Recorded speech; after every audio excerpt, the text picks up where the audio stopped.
செய்வாராக.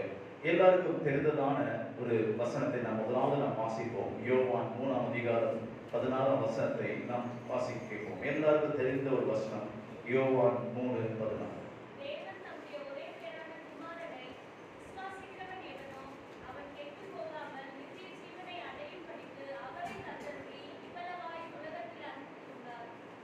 கர்த்தருடைய பரிசுத்த நாமம் மகிமைப்படுவதாக. யோவான் 3:14, தேவன் தன்னுடைய ஒரே பேரான குமாரனை விசுவாசிக்கிற வேணும் அவன் கெட்டு போகாமல் நித்திய ஜீவனை அடைபடிக்கு அவரை தந்தருளி இவ்வளவாய் உலகத்தில் அன்பு கூர்ந்தார் என்று நாம் வேதவசனத்தை நாம் பார்க்கிறோம். இந்த கால வேளையிலே தேவன் நம்மோடு இருக்கிறபடியாக கொடுக்குகிறதான தேவனுக்கு நாம் எப்படியாக the blessing of giving என்று சொல்லப்பட்டிருக்கிறது. தேவனுக்கு நாம் எல்லாவற்றிலும் கொடுக்கிறவர்களாக ஆசீர்வதிக்கப்படுகிற ஒரு விஷயத்தை நாம் இன்னைக்கு தியானிக்க போகிறோம். கொடுக்கிறது மூலமாக உள்ள ஆசீர்வாதம். அதனாலதான் பிதா தன்னுடைய ஒரே பேரான குமாரனை இந்த உலகத்துக்கு தந்தபடியினால்தான் இந்த உலகத்துக்கு ஒரு ரட்சிப்பு என்கிறதான ஆசீர்வாதத்தை தேவன் நமக்கு ஒவ்வொருக்கும் தந்திருக்கிறார். ஹல்லேலூயா. the blessing of giving, கொடுக்கிறது மூலமாக கிடைக்கும் நன்மைகள். பிதா இந்த உலகத்துக்கு குமாரனை தரவில்லை என்றால் நீங்களும் நானும் இன்னைக்கு ரட்சிப்பின் என்ற அனுபவம் இல்லாதபடிக்கு இன்னும் பாவத்திலே நாம் சிக்கிக் கொண்டிருப்போம். இன்னும் நமக்கு பாரங்களாலும் கவலைகளாலும் நம்முடைய வாழ்க்கை நம்பிக்கையற்று நாம் காணப்படுவோம்.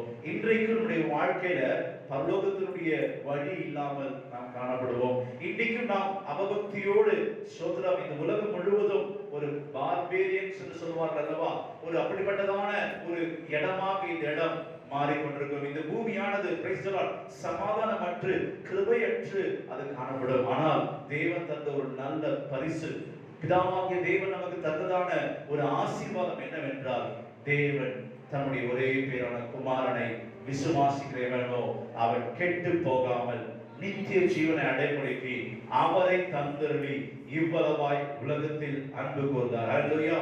ஒரு பெரிய ஒரு கிஃப்ட் பிதாவானவர் நமக்கு தந்தது நம்முடைய அருமை இரட்சகராகிய இயேசு கிறிஸ்து. ஹல்லேலூயா. அந்த இயேசு கிறிஸ்துவானவர் நம்முடைய உள்ளத்தில் இருப்பது நமக்கு எவ்வளவு பெரிய பாக்கியம், எவ்வளவு பெரிய சந்தோஷம். ஹல்லேலூயா. எங்க வீட்டுல யார் என்ன விஷயங்கள் இருக்குதோ, குறைகள் இருக்குதோ, அது விஷயம் அல்ல. எங்க வீட்டுல அருமை இரட்சகராகிய இயேசு கிறிஸ்து என்னோடு கூட இருக்கிறார். நான் இருக்கிறதான அந்த சோதரம் ஹால்ல தேவ பிரசன்னம் இருக்கிறது. நான் இருக்கிறதான கிச்சன்ல தேவ பிரசன்னம் இருக்கிறது. நான் போகும்போதும் வரும்பொழுதும் தேவ பிரசன்னம் இருக்கிறது. எனக்கு ஒரு ஆபத்து வராதபடிக்கு என் தேவனுடைய சமூகம் எனக்கு முன்பாக இருக்கிறது. ஹல்லேலூயா. நான் உளையான பாவத்திலே நான் சிக்கி விடாதபடிக்கு வழியுவேங்கிறதான சத்தம் என் நேசர் என்னோடு கூட எப்பொழுது பேசிக் கொண்டிருக்கிறார். வசனத்தின் மூலமாக இயேசு என்னோடு பேசிக் கொண்டிருக்கிறார். ஆண்டவர் தரிசனத்தின் மூலமாக தேவன் என்னோடு பேசிக் கொண்டிருக்கிறார். அதனாலே பிரைஸ் தி லார்ட், எனக்கு கெட்டு போகிற அனுபவம் இல்ல. Price the Lord. நான் கெட்டு போகாதபடிக்கு கல்வாரி சிலுவையிலே 2024 வருஷத்துக்கு முன்பதாக என் நேசர் உள்ளம் உச்சம் தலை முதல் உள்ளம் கால் வரை ஒவ்வொரு சொட்டு ரத்தத்தினால் என்னை கழுவி சுத்திகரித்து எனக்காக மரித்தபடினாலே நான் எனக்காக ஹல்லேலூயா அவர் எனக்காக தந்ததான அந்த பரிசு எவ்வளவு பெரிய ஒரு பரிசு. அந்த பரிசு தான் ஹல்லேலூயா ரட்சிப்பு என்ற ஒரு பரிசு. அந்த பரிசு தான் நீதி என்ற ஒரு சால்வை. ஹல்லேலூயா பிரைஸ் தி லார்ட். அந்த பரிசு தான் நித்திய ராஜ்யமா இருக்குது. அப்படிப்பட்ட மிகப்பெரிய ஒரு சந்தோஷத்துக்காய் கர்த்தருக்கு நாம் ஸ்தோத்திரம் சொல்லுவோம். Price the Lord. ஆண்டவர் நமக்காக தன்னை கொடுத்திருக்கிறது எவ்வளவு பெரிய ஒரு ஆசீர்வாதம். Price the Lord. இந்த உலகத்துல நம்பிக்கையற்று தெரியக்கூடிய ஆதாம் ஏவாள் ஏதேன்ல ஒளித்து கொண்டு நம்பிக்கை இழந்து போய் ஆசீர்வாதங்களை இழந்து போய் காணப்படும் பொழுது தேவன் அந்த விழுந்து போன ஆதாம் ஏவாளை பிரைஸ் தி லார்ட் அங்க கூப்பிட்டு தோளுடைய ரட்சிப்பை தந்து தேவன் அவனை ரட்சிப்பு நடந்தது உண்மை என்றால் இன்னைக்கு தேவன் பாவத்துல உளையான சேட்ல கழுவி சுத்திகரிக்கப்படியா. ஒருவேளை இன்னைக்கு தேவ சமூகத்துல வந்திருக்க யாராவது அந்த பாவத்தினால அந்த ஜென்ம சுபாவத்தினால விடுதலை இல்லாதபடி இருப்பீர்கள் என்றால் நேசர் ஏதேனும் உலாவின அந்த தேவன் இன்னைக்கு சபையை நம்மோடு கூட உலாவி கொண்டிருக்கிறார். ஹல்லேலூயா. சில ரட்சிப்பு அடையக்கூடியாக தோளுடைய தேவன் நமக்கு தருகிறார். இன்னைக்கு அந்த நீதியின் சாவி நமக்கு தருகிறார். ரட்சிப்பின் நாள் இதுவே. இன்னைக்கு உங்களுடைய குடும்பத்து நபர்ல யாராவது ரட்சிக்கப்படாத யாராவது இருப்பீர்கள் என்றால் அவர்களுக்காக நீங்க ஜெபிக்கும் பொழுது உண்மையாகவே அந்த ரட்சிப்பை தேவன் தர வல்ல தேவன் இருக்கிறார். பிதாவுடைய சித்தம் அந்த ஒரே பேரான குமாரனை இந்த உலகத்துக்கு அனுப்புவது. ஹalleluya. ஒருவரும் கெட்டு போவது தேவனுடைய சித்தம் அல்ல. உன்னுடைய புருஷன் கெட்டு போவது தேவ சித்தம் அல்ல. உன்னுடைய மனைவி கெட்டு போவது தேவ சித்தம் அல்ல. உன்னுடைய பிள்ளைகள் ரட்சிப்பின் அனுபவத்தை இழந்து போய் கெட்டு போவது தேவ சித்தம் அல்ல. தேவன் இந்த காலையில ஸ்தோத்திரம் ஒரு ரட்சிப்பின் அனுபவத்தை தேவன் நமக்கு தருவாராக. ஹalleluya. Praise the Lord. Hallelujah. Hallelujah. Hallelujah. கர்த்தருடைய பரிசுத்த நாமம் மகிமைப்படுவதாக. அங்க சொல்லப்பட்ட வசனத்தை மறுபடியும் படி வாசிப்போம்.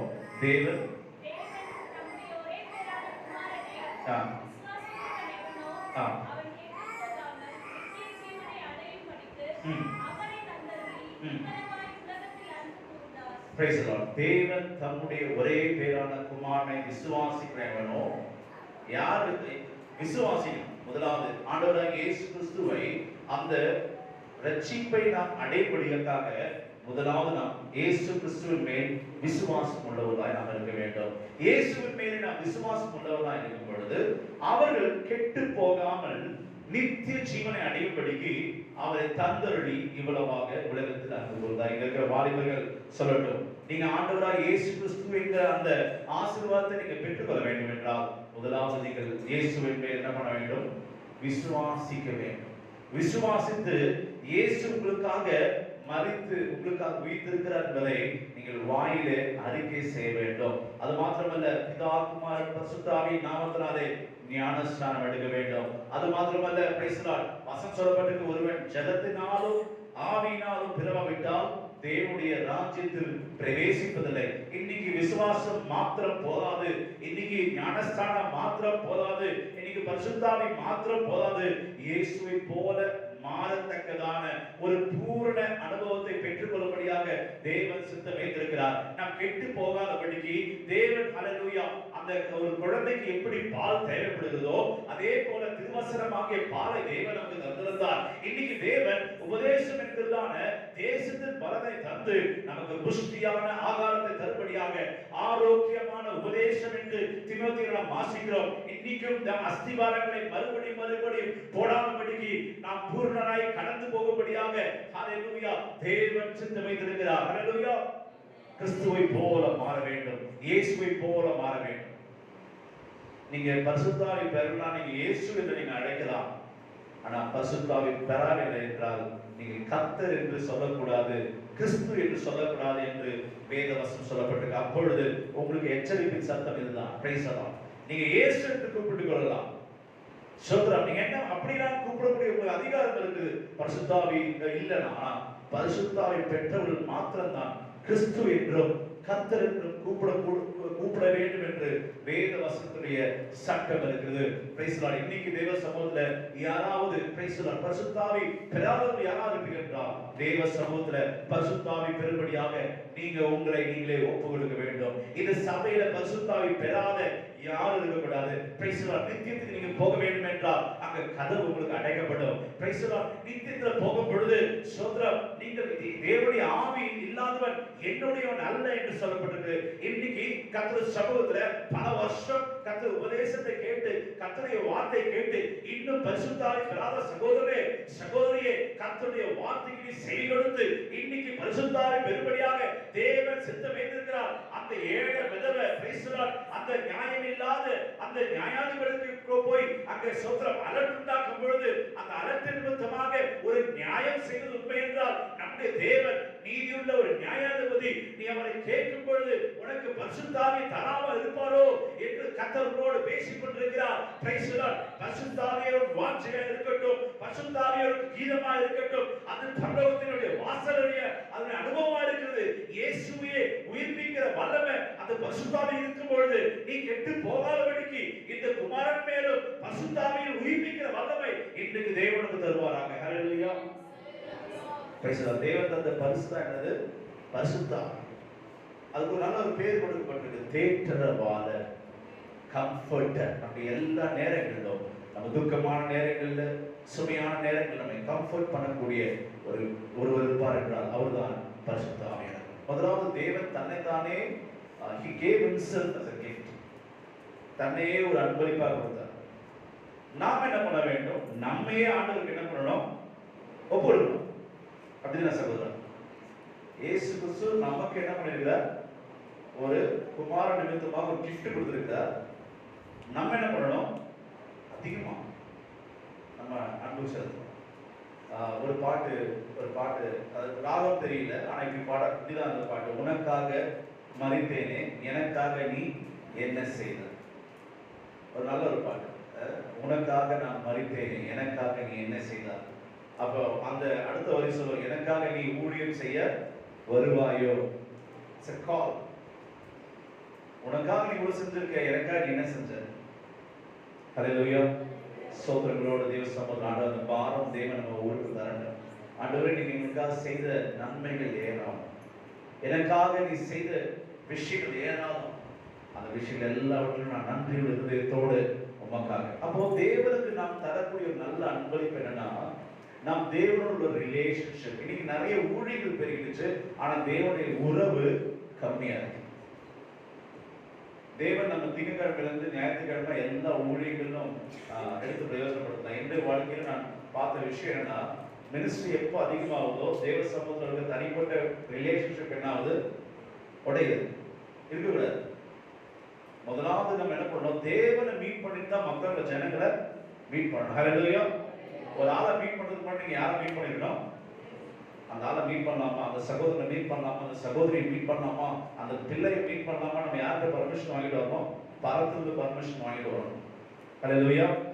கர்த்தருடைய பரிசுத்த நாமம் மகிமைப்படுவது. முழங்கால் படியிட்டு தேவ சமூகத்துல அதிகாலை, ராத்திரி வேளையில, இரவு வேளையில ஜெபித்த நாட்கள் எத்தனை பேர் இன்னைக்கும் திடீர்னு உணர்வு வரும். சில ஆவிக்குரிய அப்படி நன்மை உள்ளவருக்கு நான் கர்த்தர் நன்றியோடு நான் சோதரிக்கிறேன். 12 மணிக்கு திடீர்னு உணர்வு வரும். சில பேர் படுக்கிறதே 2 மணிக்கு, 12 1 மணிக்கு சோத்திரம். அந்த உணர்வு அல்ல, அது தேவன் சித்தமும் அல்ல. திடீர்னு ஒரு 2 மணிக்கு இருந்து என்ன பண்ணோம்? ஜெபிக்கணும்னு தோணும்.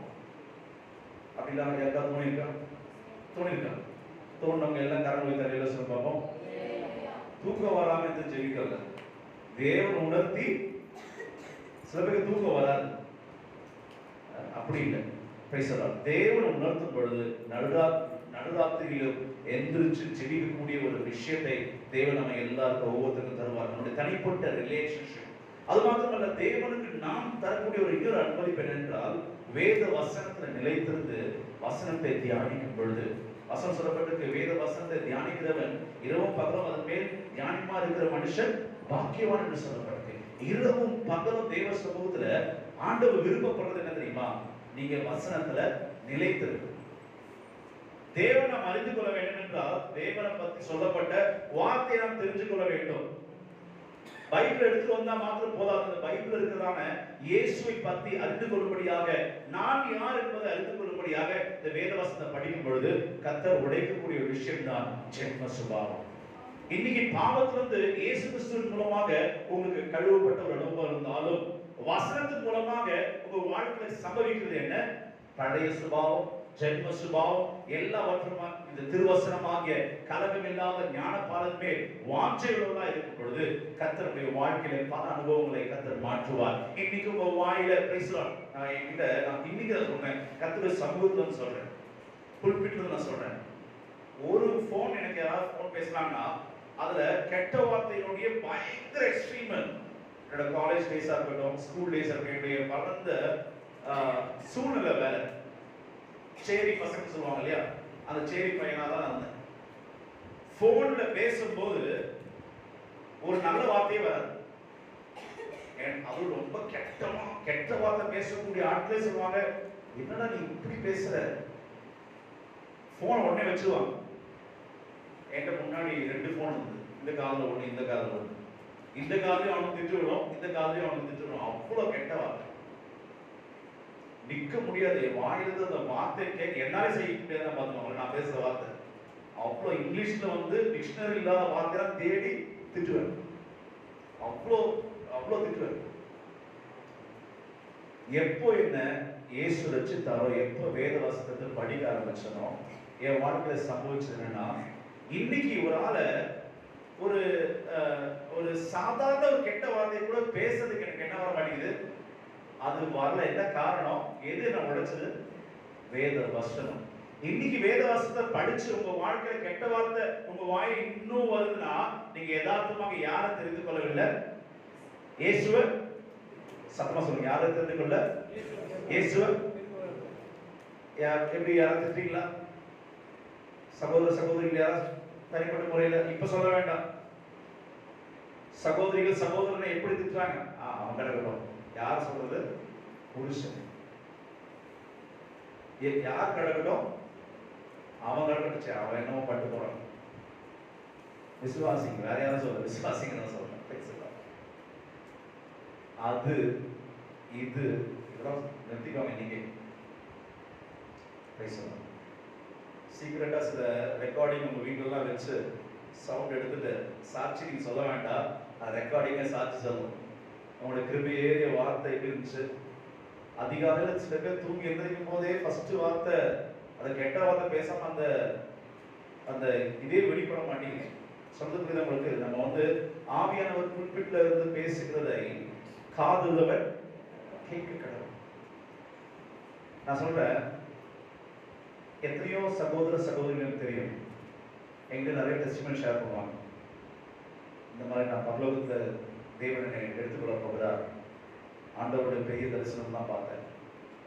எனக்கு நல்லா தெரியும், கெட்ட வார்த்தையோட எல்லா டிக்ஷனரி வார்த்தை பேசிட்டு, ஆனா தரிசனம் என்ன?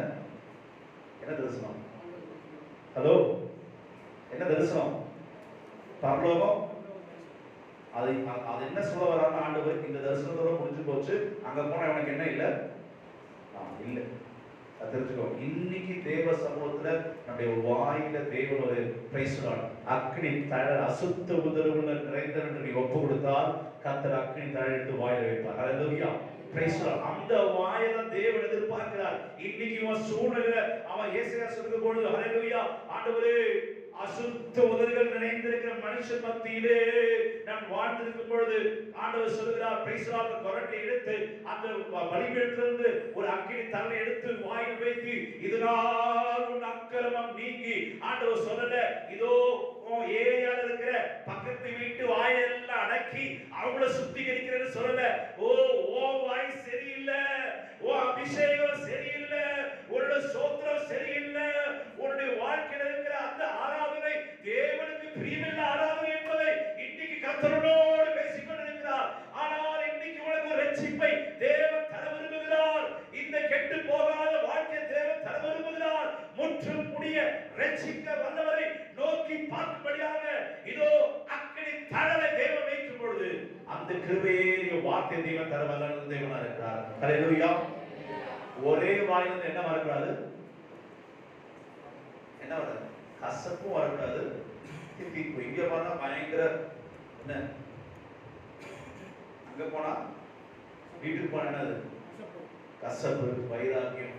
வாய் சொல்றோம், பாதாளம் என்ன சொல்லணும்? வாய் உந்துனதுக்கு பரலோகத்துக்கும் என்ட்ரன்ஸ் என்னது? நீ துதிக்கும் போது வாய் தான். பாதாளத்துக்கு என்ட்ரன்ஸ் என்னது? சொல்லுங்க. ஐயோ, சிஸ்டர் சைடுல ஒரு வார்த்தை வர மாட்டேங்குது யாரும் வழி. ஹல்லேலூயா சொல்லுங்க. சிஸ்டர் சைடுல ரிலேஷன் பார்ப்போம். எல்லாம் சொல்லுங்க, எல்லாரும் வேலை சொல்லுங்க. சகோதரர் எல்லாரும் வேலை சொல்லுங்க பார்ப்போம். பரலோகத்துக்கு வாசல் என்னது? நீ துதிச்சுனா வாயில கர்த்தர் துதியின் மூலமாக தேவன் பரலோகம் மாற்றுவார். குடும்பத்தையே பரலோகம் மாற்றும். குடும்பத்துக்கு சூழ்நிலை கர்த்தர் பரலோகம் மாற்றும். நீ துதிக்காம, அப்போ தேவன் சொல்கிறார், துதியும் அங்க சொல்ற துதித்தலும் சபித்தலும் ஒரே வாயிலிருந்து வசனம். யாக்கோபு 3:10 வாசிங்க.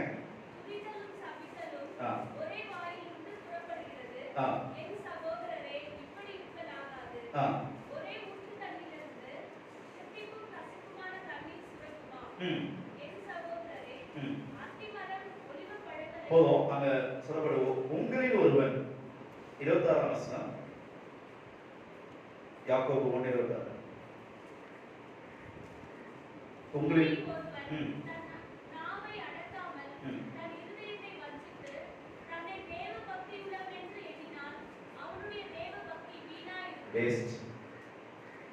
உங்க வாயை நீங்க அடக்காம இருதயத்தை வஞ்சித்திருக்கீங்க, தன்னை தேவ பக்தி உள்ளவன் என்று சொன்னா நீங்க சென்ட்ரல் பாஸ்டரா இருக்கலாம், சீஃப் பாஸ்டரா இருக்கலாம், பெரிய பெரிய பெரிய ஆளா இருக்கலாம், உங்களுக்கு தெரியாத கான்டாக்ட்ஸே இல்லை.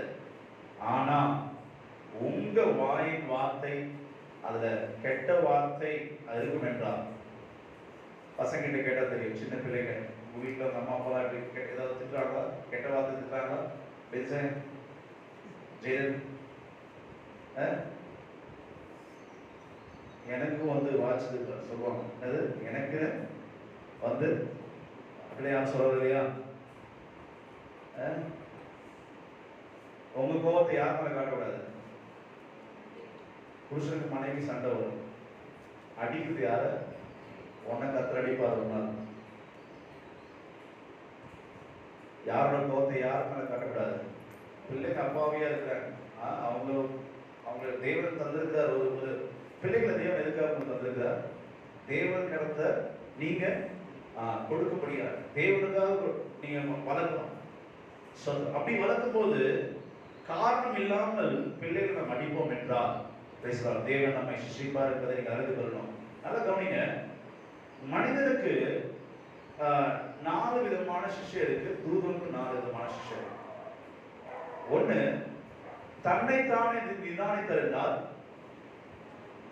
அவர் நியாயம் தீர்க்கப்படாது என்று நம்ம தமிழ்ல வாசிக்கிறோம். மனுஷனுக்கு என்ன பண்ணணும்? தன்னைத்தானே என்ன பண்ணணும்? நிதானித்து அறியணும். 1 கொரிந்தியர் படிக்கிறோம் இல்லையா? தன்னைத்தான் நிதானித்திருந்தால் நியாயம் தீர்க்கப்படும். இங்க வந்திருக்க எல்லாரும் இந்த மெசேஜ் கேட்ட உடனே உங்க மைண்ட் என்ன போச்சு? பாஸ்டர் என்னதான் சொல்றாரு, உணர்றதுக்கு ரெடி இல்லை, உணர்றதுக்கு ரெடி இல்லை.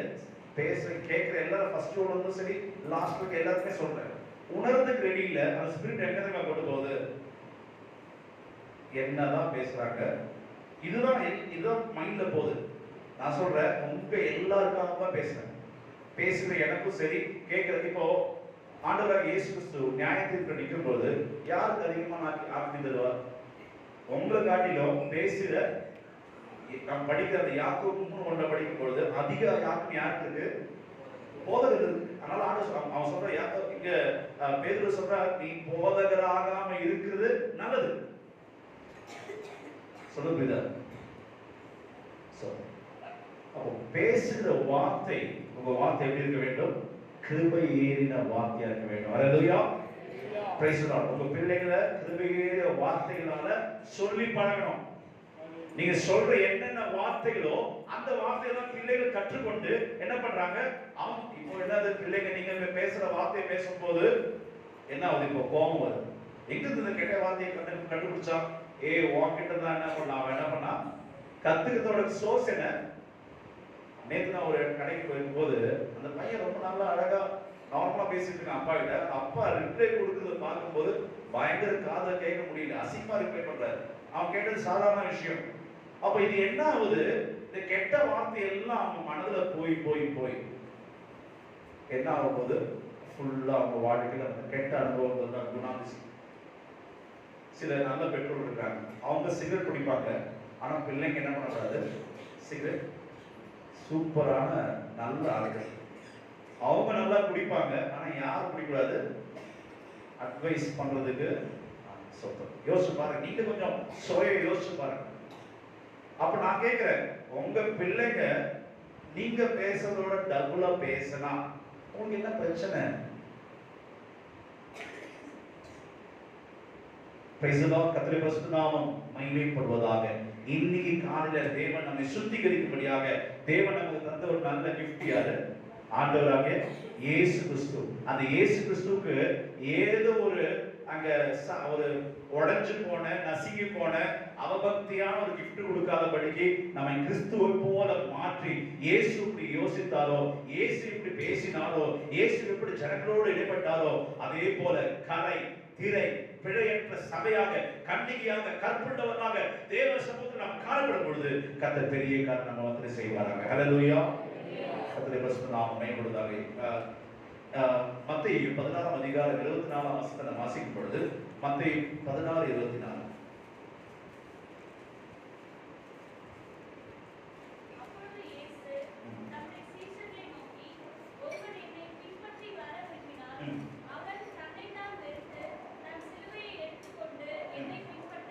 பேசுகிறோம். கர்த்தருடைய பரிசுத்த நாமம் மகிமைப்படுவதாக. இங்கே நாம் சொல்றோம், நாம் தேவனுக்கு நம்ம கிஃப்டா போக வேண்டும் என்றால் எல்லாம் கவனிங்க. என்ன பாருங்க, நாம் தேவனுக்கு ஒரு கிஃப்டா கொடுக்க வேண்டும் என்றால் நாம் ஆண்டவர் சொல்கிறார், இயேசுவே சொல்கிறார். அப்பொழுது இயேசு தம்முடைய சீஷர்களை நோக்கி சொல்லப்பட்டிருக்கு, மத்தேயு 16:24. அப்பொழுது இயேசு தம்முடைய சீஷர்களை நோக்கி, ஒருவன் என்னை பின்பற்றி வர விரும்பினால் அவன் தன்னைத்தான் வெறுத்து தன் சிலுவை எடுத்துக்கொண்டு என்னை பின்பற்ற கடவன். முதலாவது நீங்க என்ன பண்ணணும்? உங்களை நீங்க என்ன பண்ணணும்? சத்தமா சொல்லுங்க. உங்களை நீங்க என்ன பண்ணணும்? வெறுக்கணும். சத்தமா இன்னும் சத்தமா சொல்லுங்க. உங்களை நீங்க என்ன பண்ணணும்? வெறுக்கணும். வெறுத்தீங்களா? அதான் விஷயம். உங்களை நம்ம வெறுப்போம் என்றால் அது என்ன அர்த்தம்? இனி நான் அல்ல, எனக்குள்ள யார் ஜீவிக்கிறார்? கிறிஸ்துவே ஜீவிக்கிறார். இனி சுய வெளிப்படக்கூடாது. என்ன நான் வெறுத்துட்டேன் என்றால் என்னுடைய டிசையர்ஸ், என்னுடைய ஜென்ம விஷயம் எல்லாத்தையும் என்ன பண்ணணும்? சிலுவை அறையணும். எனக்கு பழைய ஃபேஷன் மேல எனக்கு ஒரு ஆசை இருந்தது. இன்னைக்கு அந்த ஃபேஷன் நீங்க யோசிச்சு பாருங்க. நான் மைக்கு முன்னாடி நல்ல ஃபேஷனோட நின்று ஒரு நல்ல ஒரு தாடியில விட்டு காதுல கமெண்ட்லாம் போட்டு இன்னைக்கு அது அப்படிப்பட்ட ஆட்கள் மதித்து நிக்கிறாங்க, ஊழியம் செய்யறவங்க. நான் அப்படி நின்று அவங்களுக்கு எப்படி இருக்கும் யோசிச்சு பாருங்க. அப்போ ஒரு காலத்துல நீங்க வந்து உலக பிரகாரமா நீங்க வாழ்ந்தீங்க. ஆனா இன்னைக்கு நம்ம என்ன பண்ணணும்? அப்படியாக இல்ல, நம்மை நாம் வெறுக்க வேண்டும். ஹல்லேலூயா, பிரைஸ் தி லார்ட். நம்ம வெறுக்கிறது மாத்திரமல்ல, அங்க சொல்லப்பட்டது தன் சிலுவை எடுத்துக்கொண்டு என்னை பின்பற்ற கடவுள். சிலுவை உங்களுக்கு கொடுக்கப்பட்டதான ஒரு சிலுவை. அதை மனப்பூர்வமா இயேசு கிறிஸ்து நமக்காக அந்த சிலுவை எடுத்து மனப்பூர்வமா ஏற்றுக்கொண்டார். நாம் யாரு? மனவாட்டி. மனவாளாகிய இயேசு கிறிஸ்து நமக்காக மனவாட்டிக்காக என்ன பண்ணார்? மனப்பூர்வமாக சிலுவையை ஏற்றுக்கொண்டார். அதே போல கல்யாணம் உங்களுக்கு சொல்லட்டும், உங்க மனவாட்டிக்காக நீங்க என்ன பண்ணணும்? தேவன் தந்த சிலுவையை நீங்க என்ன பண்ணணும்?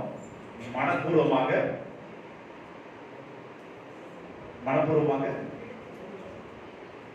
ஏற்றுக்கொள்ளல இங்க யாருமே. சிலுவை என்ன பண்ணணும்?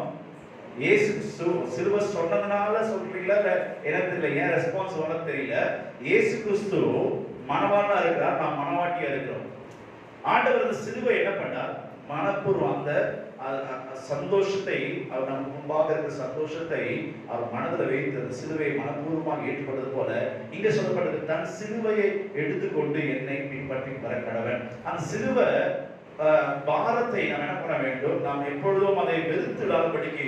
அந்த ஒரு மனைவியை வெறுக்கிறதுக்கு காரணம் என்ன? புருஷனை வெறுக்கிறதுக்கு காரணம் என்ன? இன்னும் நீ உன்னை நேசிக்கிறபடினால்தான், இன்னும் உனக்குள்ளாக ஜென்ம சுபாவம் இருக்கிறபடினால்தான், உன்னை நீ அதிகமாக நேசிக்கிறபடினால்தான் உன்னால் உன் புருஷனை நேசிக்க முடியல, உன்னால் உன் மனைவியை நேசிக்க முடியவில்லை, உன்னுடைய பிள்ளைகளை நேசிக்க முடியவில்லை. ஆனால் நீ தேவ சமூகத்துல நீ உன்னை வெறுப்பாய் என்றால், நீ சிலுவை எடுக்க தயாரா இருக்கும் என்றால் சிலுவை விட்டு வர சொல்லல. ஆண்டவர் தன் சிலுவையை எடுத்துக்கொண்டு என்னை பின்பற்ற கடவன். ஹல்லேலூயா, கர்த்தருடைய பரிசுத்த. அப்பதான் கர்த்தர் என்ன பண்ணார்? ஒரு ஊழியத்துல தகுதிப்படுத்துவார். எல்லாம் சொல்லுவாங்க ஊழியத்துல நான் மட்டும் இருந்தா பிரச்சனை இல்லை, இப்ப இருக்க மனைவி கஷ்டம், புருஷன் கஷ்டம். சில இடத்துல புருஷன் நல்லா இருப்பான், மனைவி ஆப்போசிட்டா இருப்பான், மனைவி நல்லா இருப்பான், புருஷன் ஆப்போசிட்டா இருப்பான். அப்போ அநேகர் சொல்றது உண்டு, ஊழியத்துல கல்யாணமே பண்ணாம இருந்தா நல்லா இருக்கும். இல்ல, உங்களை நீங்க என்ன பண்ணணும்? முதல்ல என்ன பண்ணணும்? வேறுக்கணும். ஊழியம் செய்யக்கூடிய வாஞ்சை உள்ளவங்க முதல்ல நீங்க என்ன பண்ணணும்? உங்களை என்ன பண்ணணும்? வெறுக்கணும். இரண்டாவது தன் சிலுவையை எடுக்க மன விருப்பத்தோடு எடுத்து வாஞ்சிக்கக்கூடிய ஒரு அனுபவத்தை தேவன் நமக்கு தருவாராக. கர்த்தருடைய கிறிஸ்து நாமம் மகிமைப்படுவதாக. இரண்டாவது, தேவன் நமக்கு ஒரு blessing of giving, தேவன் நமக்கு தந்து தேவனுக்காக நாம் கொடுத்த ஒரு ஆசீர்வாதத்தை நாம் படிக்கிறோம். இரண்டாவது, நாம் தேவனுக்கு தரக்கூடிய ஒரு ஆசீர்வாதம், தேவனுக்காக செய்யக்கூடிய ஒரு விஷயம் தான் ஊழியத்துக்கு நாம் ஒப்பு கொடுப்பது. எபிரேயர் 11ஆம் அதிகாரம் 24ஆம் வசனத்துல மோசேயை குறித்து நாம் வாசிக்கிறோம். எபிரேயர் 11ஆம் அதிகாரம் 24ஆம் வசனம். விசுவாசத்தினாலே மோசே தான் பெரியவனான போது பார்வோனுடைய குமாரத்தின் மகன் எண்ணப்படுவதை வெறுத்து அநித்தியமான பாவ சந்தோஷங்களை அனுபவிப்பதை பார்க்கிலும் தேவனுடைய ஜனங்களோட துன்பத்தை அனுபவிப்பதையே தெரிந்து கொண்டு இனிவரும் பலத்தை நோக்கமாயிருந்து எகிப்தில் உள்ள பொக்கிஷங்களிலும் கிறிஸ்துவின் நிமித்தம் வரும் நிந்தையை அதிக பாக்கியமென்று எண்ணினார். Price the Lord. இங்க நாம் எபிரேயர் 11ஆம் அதிகாரத்துல விசுவாச வீரர்களை பலரை குறித்து நாம் வாசிக்கிறோம். முதலாவது அங்க சிருஷ்டிகளை குறித்து சொல்லி ஆபேல், அங்க ஏனோக்கு, நோவா, ஆபிரகாம், சாரா, ஈசாக்கு, யாக்கோபு, யோசேப்பு, மோசே, எரிகோல இருக்கிறதான ராகாப், பின்பதாக கிதியோன், பாராக், சிம்சோன், யெப்தா, தாவீது, சாமுவேல் என்று சொல்லி பின்பதாக ஒரு பெரிய அட்டவணை சொல்லப்பட்டிருக்கு. இதுல ஒரு விசுவாச வீரனை குறித்து நாம் பார்க்கும் பொழுது, விசுவாசத்தினாலே மோசே தான் பெரியவனான பொழுது பார்வோனுடைய குமாரத்தின் மகன் எனப்படுவதை வெறுக்கணும். விசுவாசம் நீங்க வளர்ந்தீங்கன்னா நீங்க யாருக்கு வெறுக்கணும்? பார்வோனுடைய குமாரத்தி என்று சொல்வதை வெறுக்கணும். பாரம்பரியத்தை என்ன பண்ணணும்? வெறுக்கணும். அல்லேலூயா. சத்தம் முறையில் சொல்லுங்க பாப்போம். நீ விசுவாசத்துல வந்தா நீ என்ன பண்ணணும்? என்ன பண்ணணும்? பார்வோன் மனைவி இன்னைக்கும் சில பேருக்கு அந்த பழைய அனுபவம் இருக்கு. தேவன் உன்னை புதுசா கொண்டு வந்துட்டார், புதிய மனுஷனா மாத்திட்டார். நீ இப்ப எந்த எதுக்குள்ள நீ இருக்கணும்? இப்படி வேத வசனத்தினுடைய சட்ட திட்டத்துக்குள்ள இருக்கணும். உலக பிரகாரமான எந்த ஒரு பாரம்பரியத்துக்குள்ளாக நாம் இல்லாதபடிக்கு நாம் என்ன பண்ணணும்? தேவ பிரமாணத்துக்குள்ளாக நாம் கீழ்பட்டிருக்கணும். பல உலக பிரகாரமான பாரம்பரியங்கள் தான் இருக்கு. அதை அனுசரித்து இருந்தால் உங்க வாழ்க்கையில சாபமாய் மாறும்.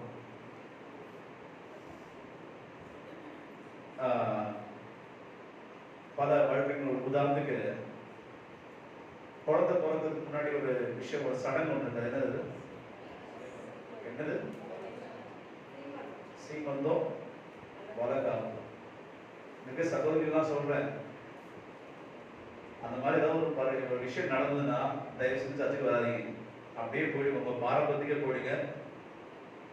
ஒண்ணு அங்க இருக்க, இங்க இருங்க, இதுக்கு நடுவில் இருக்காதீங்க.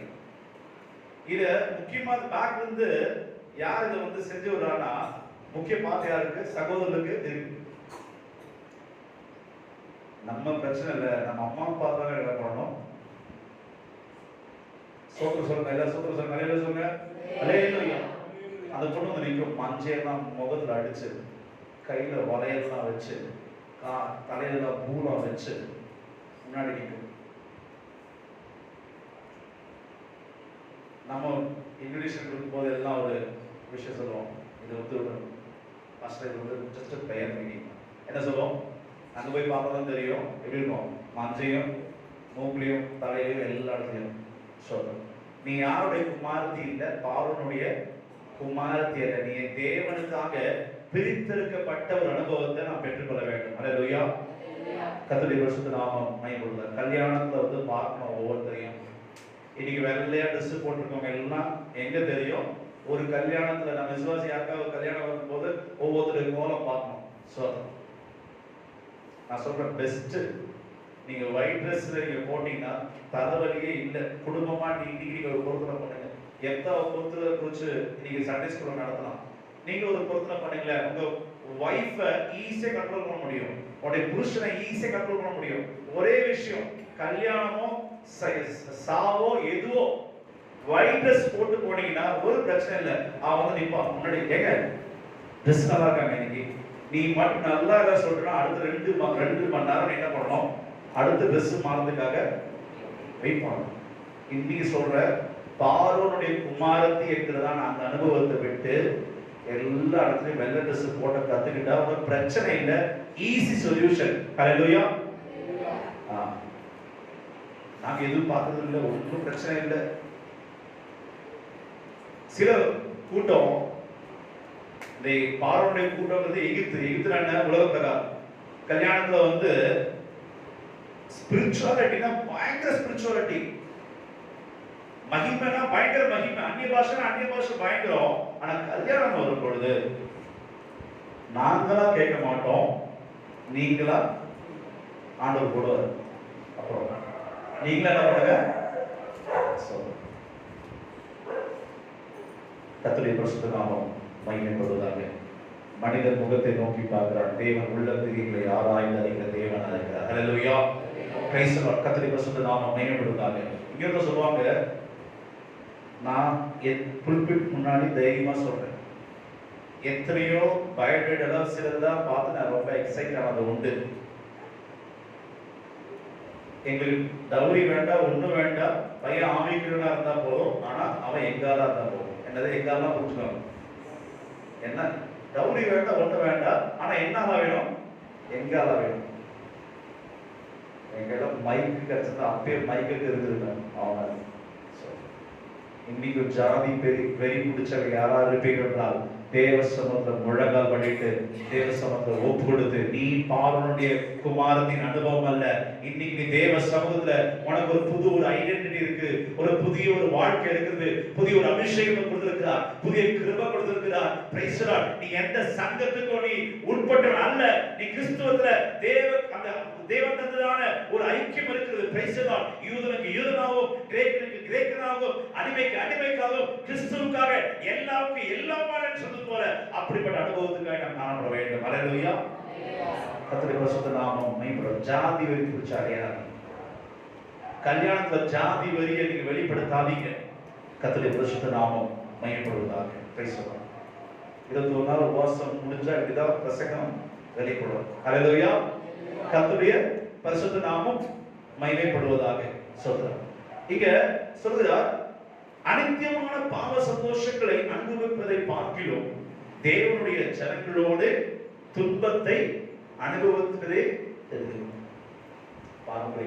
தேவ ஜனத்தோடு துன்பத்தை அனுபவிக்கும்படியாக தெரிந்து கொண்டார். இனி ஒரு பலன் மேல் நோக்கமாயிருந்து எகிப்தில் உள்ள பொக்கிஷங்களிலும் கிறிஸ்துவின் நிமித்தம் வரும் நிந்தை அதிக பாக்கியம் என்று எண்ணினார். நிந்த கிறிஸ்துவின் நிமித்தமாக வர நிந்த என்னது? அதிக பாக்கியம். அப்ப இந்த வசனத்தை வாசிக்கும் பொழுது கிறிஸ்துவின் நிமித்தமாக கர்த்தருக்காக நீங்க எவ்வளவு நிந்தைகள் அவமானங்கள் மத்தியிலே எங்களை நடத்தினாலும், நீங்க நடந்து போனாலும், நீங்கள் கருத வேண்டியது என்னது? நீங்கள் பாக்கியவான்கள். ஹல்லேலூயா. தேவ சமூகத்துல தேவனுக்காக கண்ணீர் விடுகிற ஒவ்வொரு கண்ணீரும் தேவனுடைய சமூகத்துல அது பாக்கியமாய் கருதப்படுகிறது. ஹல்லேலூயா. கர்த்தருடைய பரிசுத்த நாமம் மகிமைப்படுவதாக. உங்க ஐடென்டிட்டி மறந்துடாதீங்க. தேவ ஜனங்களோடு துன்பத்தை அனுபவிக்கும்படியாக தேவனுக்கு இந்த மார்க்கத்துல கொண்டு வந்ததுனால தான் புத்தி தெரிந்து ஹல்லேலூயா கர்த்தரோட ஒரு மனுஷனாக மாற்றிருக்கிறார். அந்த பழைய அனுபவத்தை இருந்து மாற்றி கர்த்தர் இன்னைக்கு புதுசாக மாற்றுகிற ஒரு காரியம். Price the Lord. இந்த வசனத்தை நாம் வாசிக்கும் பொழுது மோசே பாத்தீங்கன்னா கல்விமான்களோடு இருந்ததை நாம் பார்க்கிறோம். நல்ல படிச்ச ஒரு ஸ்காலர் என்று பைபிள்ல சொல்லப்பட்டிருக்கு. மந்திரிகளும் இருக்கு, எல்லா இடம் அங்க பாருங்க. அவனுக்கு இல்லாத பொக்கிஷமே இல்ல. எகிப்துல அரண்மனையில ஒவ்வொரு ரூம திறந்தா தங்கம், வெள்ளி, வைடூரியம் எல்லாமே இருக்கு. ஆனா அது எல்லாத்தையும் வேண்டாம்னு சொல்லிதான் என்ன பண்ணாரு மோசே? ஊழியத்துக்கு தேவ ஜனத்தை எனக்கு பேங்க் டெபாசிட்ல இருக்கிற 50 கோடியை காட்டினார். எகிப்துல இருக்கிறதான அனித்தியமான பாவ சந்தோஷத்தை காட்டிலும் அங்க அந்த புறம் எல்லாம் இருக்கும் அரண்மனையில. அப்படிப்பட்ட எந்த அனுபவத்துக்கு பின்னாடி போடாததுக்கு இந்த ஜனத்தோடு கஷ்டப்படக்கூடியாக தேவன் அழைத்த ஒரு அழைப்பு இருக்கு. ஹல்லேலூயா. அந்த அழைப்பை நிலைத்திருப்போம் என்றால் ஹல்லேலூயா அந்த அழைத்த தேவன் உண்மை அல்லவர். ஆண்டவர் நித்தியத்துல கர்த்தர் நம்மை சேர்க்க வல்லமையுள்ள தேவனாக இருக்கிறார். ஹல்லேலூயா. சொல்றேன். அஞ்ஞானிகள் தான் சாமிக்காக முடியும் தலையும் தாடி வளர்ப்பாங்க. பெந்தைகோஸ்தக்காரங்க நீங்க அஞ்ஞானி போல இல்லாம சோதரம் முடியும் தாடி வளர்த்துட்டு இருக்காதீங்க. கர்த்தருடைய பரிசுத்த நாமம் மகிமைப்படுவதாக. ஹல்லேலூயா. அவன் முடி வெட்டாததுக்கு காரணம் என்ன? கோயிலுக்கு நேர்த்தி கடை. குழந்தை பிறந்தா என்ன பண்ண மாட்டாங்க? முடிய வெட்ட மாட்டாங்க. அதான் எதுக்கு? சாமிக்கு நேர்த்தி வேண்டுது. நம்ம சாமிக்கு என்ன வேண்டுதல்? நீங்க தாடி வளர்த்தி சன்னியாசி போல இருக்குதுதான் தேவன் விரும்புறாரா? முடி வளர்த்தி சன்னியாசி போல இருக்குதான் தேவன் விரும்புறாரா? சொல்றோம். மரியாதைக்கு ஒழுங்கா தேவ சமூகத்துல இருக்கணும் என்பது தேவ சுத்தமா இருக்குது. ஹல்லேலூயா. அப்படிப்பட்டவங்களை பார்த்து நீங்க கற்றுக்கொள்ளாதீங்க. சில பேர் சபை வரும் பொழுது பல நல்ல காரியங்கள் இருக்கும், சில காரியங்கள் தான் இருக்குதான் செய்யும். பாரம்பரியமா இருக்கிறவங்க அவங்க பாரம்பரியமா இருப்பாங்க. அவங்களோட ஸ்பிரிட் அது மாதிரி விட்டுருங்க, அவ்வளவுதான், முடிஞ்சு போச்சு. ஆவிக்குரியவர்கள் அப்படிப்பட்டவர்களோடு ஐக்கியம் கலவாதபடிக்கு, சம்பந்தம் கலவாதபடிக்கு நம்மை நாம் பிரித்தவர்களாக காணப்பட வேண்டும். கர்த்தருடைய பரிசுத்த நாமம் மகிமைப்படுவதாக. சொல்றோம். அடுத்த வசனத்தை வாசிக்கும் பொழுது 1 சாமுவேல் 1ஆம் அதிகாரம் 22ஆம் வசனத்தை நாம் வாசிப்போம். 1 சாமுவேல் 1:22.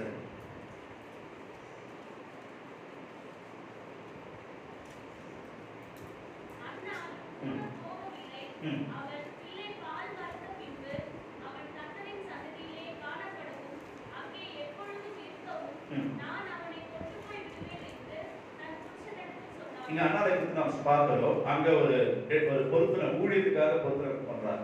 மோசே எப்படி ஊழியத்துக்காக பொருத்தனை பண்ணி காங்கிரிகேஷன், பெரிய காங்கிரிகேஷன் 6 lakhs people, பெரிய ஒரு சபையை நடத்தக்கூடிய ஒரு பெரிய ஊழியக்காரர் கர்த்தர் பிரயோஜனப்படுத்தினார். இங்க அண்ணா அங்க கடைசி நியாயாதிபதி, எத்தனாவது நியாயாதிபதி? 24வது நியாயாதிபதி, கடைசி நியாயாதிபதி. அந்த சாமுவேல நியாயாதிபதி வரும்பொழுது அந்நாட்கள்ல வேதமும் இல்லையா, தீர்க்க தரிசனமும் இல்லையா. கர்த்தர் தரிசனம் இல்லாத நாட்கள்ல இப்ப யார் வரா? சாமுவேல் வரா. சாமுவேல் வரும்பொழுது கூட ஊழியத்துல அண்ணால் கொடுத்த பொருத்தனை பாருங்க. அந்த 22 வசனம் வாசம். அண்ணால் கூட போகவில்லை. ஏன்னா அங்க எல்கானா வருஷந்தோறும் ஒரு பொருத்தனை பண்ணுவான். ஆனா இந்த பொருத்தனை பண்ண என்ன பண்ணாங்கன்னா, பிள்ளை பால் மறந்த பின்பு அவன் கர்த்தரின் சந்நிதியிலே காணப்படவும் அங்கே எப்பொழுதும் இருக்கவும் நான் அவனை கொண்டு போய் விடுவேன் என்று தன் புருஷனிடத்தில் சொன்னான். அப்படியாகவே இந்த பிள்ளை பால் மறந்த உடனே அந்த ஏழிடத்துல போய் அந்த பிள்ளையை ஒப்புடுறது நாம் வேதவசனம் நாம் வாசிக்கிறோம். இன்னைக்கு தேவன் கொடுக்கிற அந்த கிஃப்டை நம்ம என்ன பண்ணணும்? கர்த்தருக்காக கொடுக்கக்கூடியவர்கள் நம்ம இருக்க வேண்டும். அல்லேலூயா. அதாவது பிள்ளை பிரதிஷ்டை நம்ம சொல்லுவோம். என்ன சொல்லுவோம்? பிள்ளையை பிரதிஷ்டை பண்ண உடனே வளர்க்கிறதா உங்களுடைய கடமை. ஆனா நீங்க யாருக்காக வளர்க்க வேண்டும்? கர்த்தருக்காக வளர்க்க வேண்டும். அப்படியாக சொல்லி நம்முடைய பிள்ளைகள் உலக பிரகாரமாக பெரிய ஆட்கள் ஆவதை காட்டிலும் கர்த்தருக்குள்ளாக அவர்கள் கர்த்தரை ஊழியம் செய்கிறதாக. அந்த சாமுவேல் பார்க்கிறோம். சாமுவேல் கர்த்தருடைய பெட்டி அருகாமையில் அவன் படுத்துக் கொண்டிருக்கும் பொழுது தேவ தரிசனத்தை அவன் பெற்றுக்கொண்டான். அது மாத்திரமல்ல, ஒரு பெரிய ஒரு தீர்க்கதரிசியாக, ஒரு நியாயாதிபதியாக கர்த்தர் வல்லமையாக அந்த சாமுவேல் எடுத்து பிரயோஜனப்படுத்தும். உண்மை என்றால் இன்னைக்கு தேவ சமூகத்தில் வந்திருக்கிற நீங்களும் நானும் கூட சொல்ற நம்ம பிள்ளைகளை கூட கர்த்தருக்காக அர்ப்பணிப்போம், ஊழியத்துக்காக நாம் அர்ப்பணிப்போம். பொருத்தனையோடு நாம் ஜெபிக்கும் பொழுது கர்த்தர் பிள்ளைகளை கொண்டு பெரிய காரியத்தை செய்வாராக. அல்லேலூயா. தேவன் நமக்கு ஒரு ஜீவனை கொடுத்த ஒரு கிஃப்ட் கொடுக்கும் பொழுது நமக்கு தேவன் கொடுத்த அந்த தானமாய் இருக்கிறதான பிள்ளைகளை கர்த்தருக்காக நாம் கிஃப்ட் கொடுக்க வேண்டும். அந்த கிஃப்ட் தான் தேவன் தந்திருக்கிறதான ஊழியம். அல்லேலூயா. கர்த்தருடைய பரிசுத்த நாமம் மகிமைப்படுவதாக. 2 தீமோத்தேயு 4ஆம் அதிகாரத்துல அந்த வசனத்தை நாம் வாசிக்கலாம். நாம் 4ஆம் அதிகாரம் 1ஆம் வசனம். 2 தீமோத்தேயு 4:1. நாம் தேவனுக்கு முன்பாகவும் உயிரோடு இருக்கிறவர்களையும் மரித்தவர்களையும் நியாயத்திற்க போகிற கர்த்தராகிய இயேசு கிறிஸ்துவுக்கு 2 தீமோத்தேயு 4:5. நீயோ எல்லாவற்றிலும் மனத்தெளிவுள்ளவனாயிரு, தீங்கு அனுபவி, சுவிசேஷகனுடைய வேலையை செய், உன் ஊழியத்தை நிறைவேற்று. நீயோ எல்லாவற்றும் மனத்தெளிவுள்ளவனாய் தீங்கு அனுபவி, சுவிசேஷனுடைய வேலை செய், உன் ஊழியத்தை நிறைவேற்று. இன்னைக்கு தேவ சமூகத்துல நாம் ஊழியத்துக்கு நாம் ஆண்டவருக்கு ஒப்பு கொடுக்க வேண்டும். அது அதிகமாக வாஞ்சைக்க வேண்டும் என்று தேவன் விரும்பி இன்னைக்கு கர்த்தரோடு பேசிக் கொண்டிருக்கிறார். நீயோ எல்லாவற்றிலும் மனத்தெளிவுள்ளவனாய் இரு, தீங்கு அனுபவி, சுவிசேஷனுடைய வேலையை செய், உன் ஊழியத்தை நிறைவேற்று. சுவிசேஷ வேலை செஞ்சா உனக்கு என்ன கண்டிப்பா வரும்? என்ன வரும்? இதனால நிறைய பேர் ஊழியத்துக்கு போக மாட்டாங்க. என்ன காரணம்? பாஸ்டர் எப்போ ஊழியத்துக்கு போனா வீட்டுல என்ன வருது? மலையாளத்துல பிரசங்கிக்கிற மாதிரி நான் பிரசங்கிக்க ஒரு ட்ரைப் அடிச்ச அவங்களாம் மலையாளத்துல வாடா கூட தான் பிரசங்கம் பண்றாங்க. நம்ம சொல்ல முடியாது. இடம் நீ எந்த நாளா ஊழியத்துல தெய்வம் அழைச்சது? என்ன பிரசங்கம் சொல்றாங்க? இடம் எந்த நாள் இந்த தெய்வம் ஊழியத்துல அழைச்சது அப்படின்னா அவங்க ஜாலியா சொல்லிட்டு போயிடுறாங்க.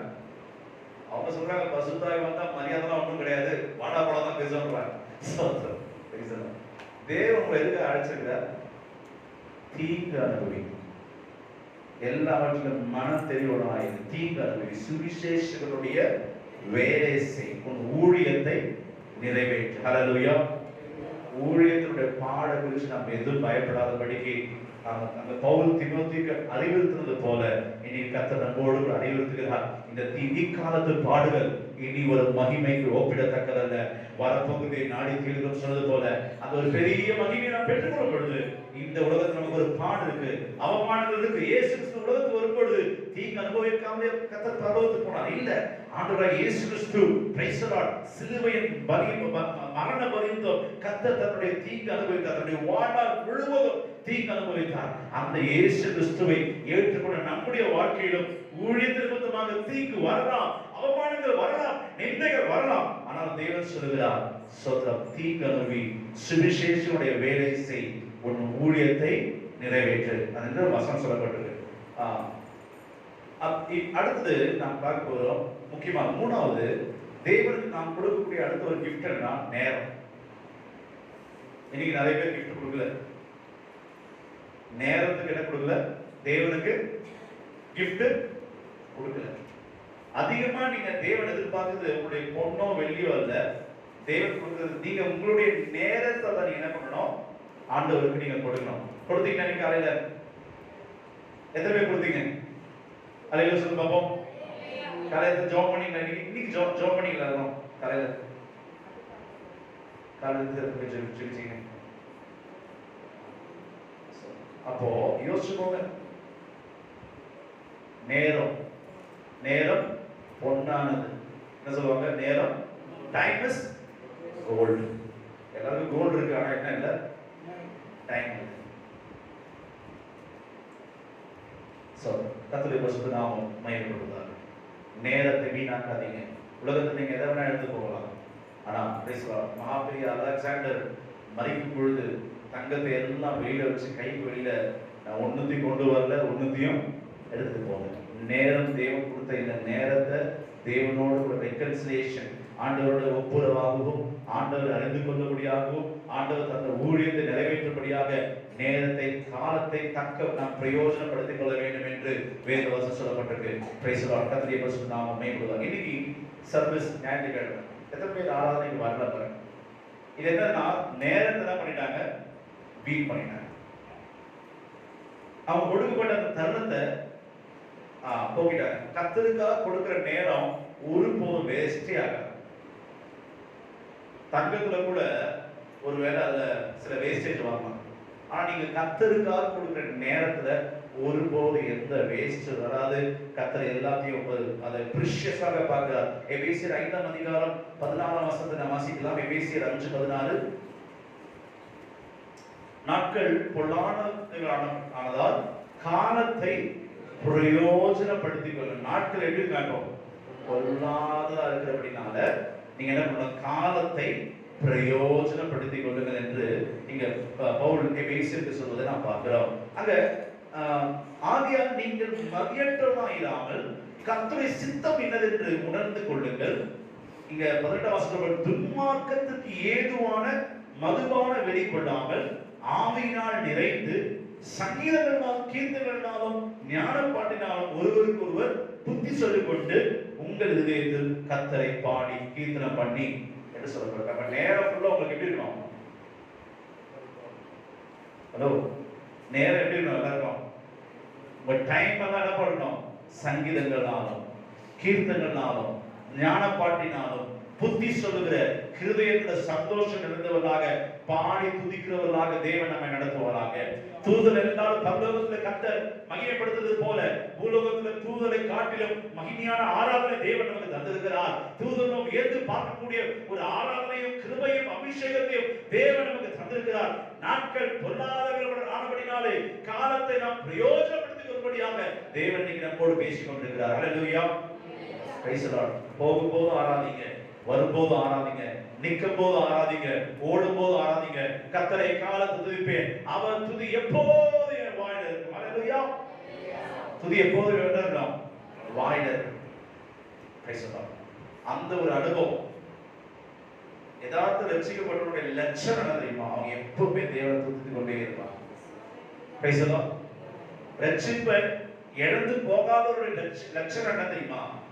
அவங்க எப்பொழுது தேவ சமூகத்துல கஷ்டமானாலும் சரி, நஷ்டமானாலும் சரி, வியாதியானாலும் சரி, மரணமே இருந்தாலும் சரி, கிறிஸ்துவின் அன்பை விட்டு என்னை பிரிப்பவன் யார்? ஹல்லேலூயா.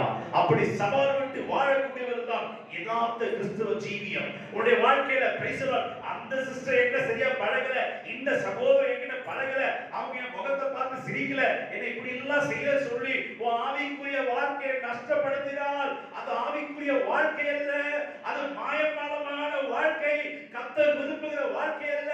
நான் என்னை ரட்சித்தது இந்த சகோதரி அல்ல, அந்த சகோதரன் அல்ல, பாஸ்டர் அல்ல, என்னை ரட்சித்தது என்னுடைய தேவன். ஹல்லேலூயா. நான் சபைக்கு போகிறது இந்த சகோதரி ஆராதிக்கிறதுனால நான் ஆராதிக்கிறது அல்ல, அந்த சகோதரன் ஆராதிக்கிறதுனால ஆராதனை அல்ல. நான் கர்த்தரை துதிப்பேன். ஹல்லேலூயா. நான் தேவனை பாட்டு பாடுவேன். யார் கை தட்டினாலும் பரவாயில்லை, நான் கர்த்தரை கை தட்டி நான் ஆராதிப்பேன். நான் தேவ சமூக தீர்மானம் யதார்த்த ரட்சிக்கப்பட்ட லட்சணமா இருக்குது. ஹalleluya. கர்த்தருடைய பரிசுத்த நாமத்துக்கு மகிமைப்படுவார். நேரத்தை வீண்படுத்தாதே. Don't waste your time. Praise the Lord. அங்க நீதிமொழிகள் 6ஆம் அதிகாரம் 6ஆம் வசனத்துல தேவன் விரும்பாத ஒரு விஷயம் இருக்கு. அது என்னன்னா, சோம்பேறிகளை தேவன் வெறுக்கிறார். என்னது? யார தேவன் வெறுக்கிறார்? பக்கத்துல பார்த்து சொல்லுங்க. சோம்பேறிய தேவன் வெறுக்கிறார். பக்கத்துல பார்த்து சொல்லுங்க. சில பேர் பார்க்கவே மாட்டீங்க, பார்க்கணும். சொல்லுங்க. சோம்பேறிய தேவன் வெறுக்கிறார். வாசம் சோம்பேறிக்கு பதிலா உங்க பேர் போட்டுக்கணும். உங்களுக்கே தெரியும் நீங்க யாருன்றது. சோதரம் பேர், உங்க பேர் போட்டுக்கோங்க. நீ எருமிடத்துக்கு போய் அதன் வழிகளை பார்த்து. ஆண்டவர் சொல்கிறார், நீ உனக்கு ஒரு பைபிள் டீச்சர் ஒருத்தர் இருக்கிறார், உனக்கு PhD படிச்ச ஒருத்தர் இருக்கிறார். யாருன்னா எறும்பு. யாரு? எறும்பு. நீ வந்து அங்கெல்லாம் போய் பட்டமளிப்பு விழால பட்டம் கொடுக்குறது யார் தெரியுமா? ஒரு எறும்பு. அந்த எறும்பிட்ட போய் என்ன கத்துக்க போற? ஞானத்தை கத்துக்க போற. சோம்பேறியே, நீ எறும்பிடத்துக்கு போய் அதன் வழிகளை பார்த்து ஞானத்தை கற்றுக்கொள். சிலருடைய பெற்றோர் மனசுல தன்னோட பிள்ளைகள் எந்திரிக்கிற நேரம் இப்ப மனசுல போகும். பிள்ளைகளுக்கும் பெற்றோர்கள் எந்திரிக்கிற நேரம் மனசுல போகும். சொல்றோம். சில அம்மாமார்கள் பல் தேய்க்கிறது நான் பார்த்திருக்கேன். ரோட்ல காலைல 10 மணிக்கு என்ன பண்றாங்க? பல்லு தேய்க்கிறாங்க. சோம்பேறியை நீ எதிர்கொடுத்து போய் அதன் வழிகளை பார்த்து ஞானத்தை கற்றுக்கொள். அதற்கு பிரபுவும் தலைவனும் அதிகாரமும் இல்லாதிருந்தும் கோடை காலத்தில் தனக்கு ஆகாரத்தை சம்பாதித்து அறுப்பு காலத்தில் தனக்கு தானியத்தை சேர்த்து வைக்கும் சோம்பேறியை நீ எவ்வளவு நேரம் படுத்திருப்பாய். ஓ சூப்பர், நல்ல வசனம். சோம்பேறியே, உங்க வீட்டுல ஒரு வசன போர்டு இன்னைக்கு எல்லாரும் வீட்டுல இருக்கணும். உங்களுக்கு பைசா ஏதாவது கஷ்டம் நான் உங்களுக்கு தரேன். உங்க வீட்டுல என்ன போர்டு இருக்கணும்? சோம்பேறியே நீ எவ்வளவு நேரம் படுத்திருப்பார். ஒரு அலாரத்துல உங்களுக்கு இப்ப எல்லாம் நேம் எழுதலாம். நான் என்னோட அலாரம் எப்படி போட்டிருக்கேன்னா, ஜீசஸ் கிரைஸ்ட் கமிங் சூன். ஆண்டவராக இயேசு கிறிஸ்து சீக்கிரம் வருகிறார். அது பார்த்த உடனே வந்து படுத்து தூங்குவாரு. அப்படி என்ன பண்ணணும்? அது மாதிரி ஒரு அலாரம் நீங்க என்ன பண்ணுங்க? சோம்பேறியே எவ்வளவு நேரம். இப்போ என்ன, மொபைல்ல ஸ்னூஸ் ஒரு ஆப்ஷன் இருக்கு. சோம்பேறிகளுக்காக அவங்க கண்டுபிடிச்ச ஒரு ஆப்ஷன் தான் அது ஸ்னூஸ். உங்க போன சும்மா வாங்கும் போது அதுல 1-2 இருந்தா பரவாயில்ல, ஒரு 10 ஸ்னூஸ் இருக்கும். காலையில் 4 மணிக்கு ஒரு அலாரம், 4:15 ஒரு அலாரம், 4:30 ஒரு அலாரம், 4:45 ஒரு அலாரம், 5 மணிக்கு ஒரு அலாரம். பசங்களை ரெடி பண்றதுக்கு 6 மணிக்கு 6:30 ஒரு அலாரம். ஒரு வயசான ஒரு தாத்தா என்ன சொன்னார், என்ன பெந்தையோசை ஆரம்பம் சொல்றீங்க, 4 மணிக்கு இது ஜாப் பண்றான், திருப்பி படுத்து எழுந்திரிச்சு எப்ப வந்துடுறான், 8 மணிக்கு ஸ்கூல் பசங்க அப்பதான் என்ன பண்றாங்க, மந்திரிச்சு விடுற மாதிரி பேயாட்டது எப்போ வேனுக்கும் எல்லாத்துக்கும் எப்போ விடுறாங்க. அந்த வருஷம் நீங்க என்ன ஆவிக்கிறீங்கன்னு சொல்றீங்க, காலை 4 மணிக்கு எழுந்திரிச்சு ஜாப் பண்றாங்க, சோத்துல சொல்றாங்க, முட்டி போட்டு ஜெபிக்கிறாங்க. அந்த சகோதரி கொண்டு வந்த ஒரு வயசான ஒருத்தர், சிபிஎம்ல ஒருத்தர் கொண்டு வந்த ஒரு ஆள், அவர் உட்கார்ந்து என்ன கேட்டார், நீங்க என்ன எங்க குடும்பத்துல என்ன 4 மணிக்கு ஜெபிக்கிறோம், ஓகே. அதுக்கப்புறம் படுத்தாங்கன்னா ஒரு 5 மணிக்கு படுத்தாங்கன்னா அப்புறம் எப்ப எழுந்திரிக்கிறாங்க, 7-7:30 மணிக்கு தான் எழுந்திரிக்கிறாங்க. இப்பதான் ஓடுவாங்க கிச்சன் பக்கத்துல, ஓடி என்ன பண்ணுவாங்க, சாப்பாடு வைக்கிறது, முடிய வாரத்துக்கு அவன் தலையை பிடிச்சு பசங்க என்ன பண்றது, மந்திரிச்சு விடுற மாதிரி. வேன்ல வந்து ஃபுட்பால்ல மெஸ்ஸி அடிக்கிற, ரொனால்டோ அடிக்கிற மாதிரி சோதனை ஃபுட்பால் அடிக்கிறது. இன்னைக்கு தேவ சமூகத்துல தேவன் சொல்லுகிறார், நீ யாருக்கு போய் கற்றுக்கொள்ள வேண்டும்? சத்தமா சொல்லுங்க. யாருக்கு போய் கத்துறோம்? எதிர்ப்பிட்டு போய். சோம்பேறியை நீ எவ்வளவு நேரம் படுத்திருப்பாய், எப்பொழுது உன் தூக்கத்தை விட்டு எழுந்திருப்பாய். இன்னும் கொஞ்சம் தூங்கட்டும், இன்னும் கொஞ்சம் உறங்கட்டும், இன்னும் கொஞ்சம் கை முடக்கி கொண்டு நித்திரை செய்யும் என்பாயோ. உன் தரித்திரம் வழிபோக்கனை போலவும், உன் வறுமை ஆயுதம் அணிந்தவனை போலவும் வரும் என்று சொல்ல வேண்டும். கையை அப்படியே உள்ள மடக்கிட்டு ஸ்லீப்பிங் பியூட்டி. என்னது ஸ்லீப்பிங் பியூட்டி? அம்மா அம்மாலாம் சொல்ற ஒரு நல்ல ஒரு பெல்ட் எடுத்து வச்சுக்கோங்க. அன்னைக்கு அந்த பியூட்டி எல்லாம் மாறணும். சொல்றோம் என்ன ஸ்லீப்பிங் பியூட்டின்னு ஒரு மித்து, ஒரு கதை ஒன்று இருக்கு. சொல்றோம் அந்த மாதிரிலாம் யாரும் பிரின்சஸ்லாம் அப்படி எழுத மாட்டாங்க. உங்க அம்மா தான் உங்களுக்கு நல்ல ஒரு பெல்ட் எடுத்து அப்பா அம்மா என்ன பண்ணுங்க, சரியான கைட் பண்ணக்கூடிய பெற்றோர்களா இருக்கணும் என்பது தேவ சித்தமா இருக்கு. இன்னும் கொஞ்சம் தூங்கட்டும், இன்னும் கொஞ்சம் உறங்கட்டும், இன்னும் கொஞ்சம் கை முடக்கி கொண்டு நித்திரை என்று சொல்றாங்க. இப்படி சோம்பேறியாக நரகத்துல தேவன் ஒரு ஊழியக்காரனை தள்ளுறாரு, எரி நரகத்துல. யார் அது?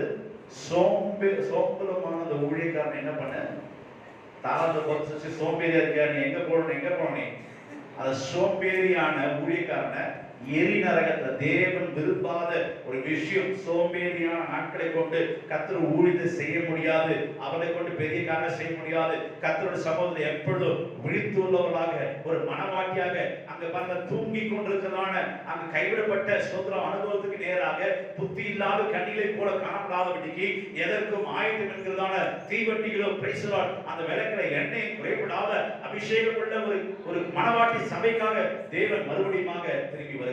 ஹல்லேலூயா. என்ன சபையா இருக்கணும்? எடுத்துக்கொள்ளப்பட்ட மனவாட்டி சபையா இருக்கணும். என்ன சபையா இருக்கக்கூடாது? சோம்பேறியான கைவிடப்பட்ட சபையாக நாம் காணப்படக்கூடாது. Price the Lord. ஈர வசனம் வாசிக்கலாம். நீதிமொழிகள் 20:13 வசனம்.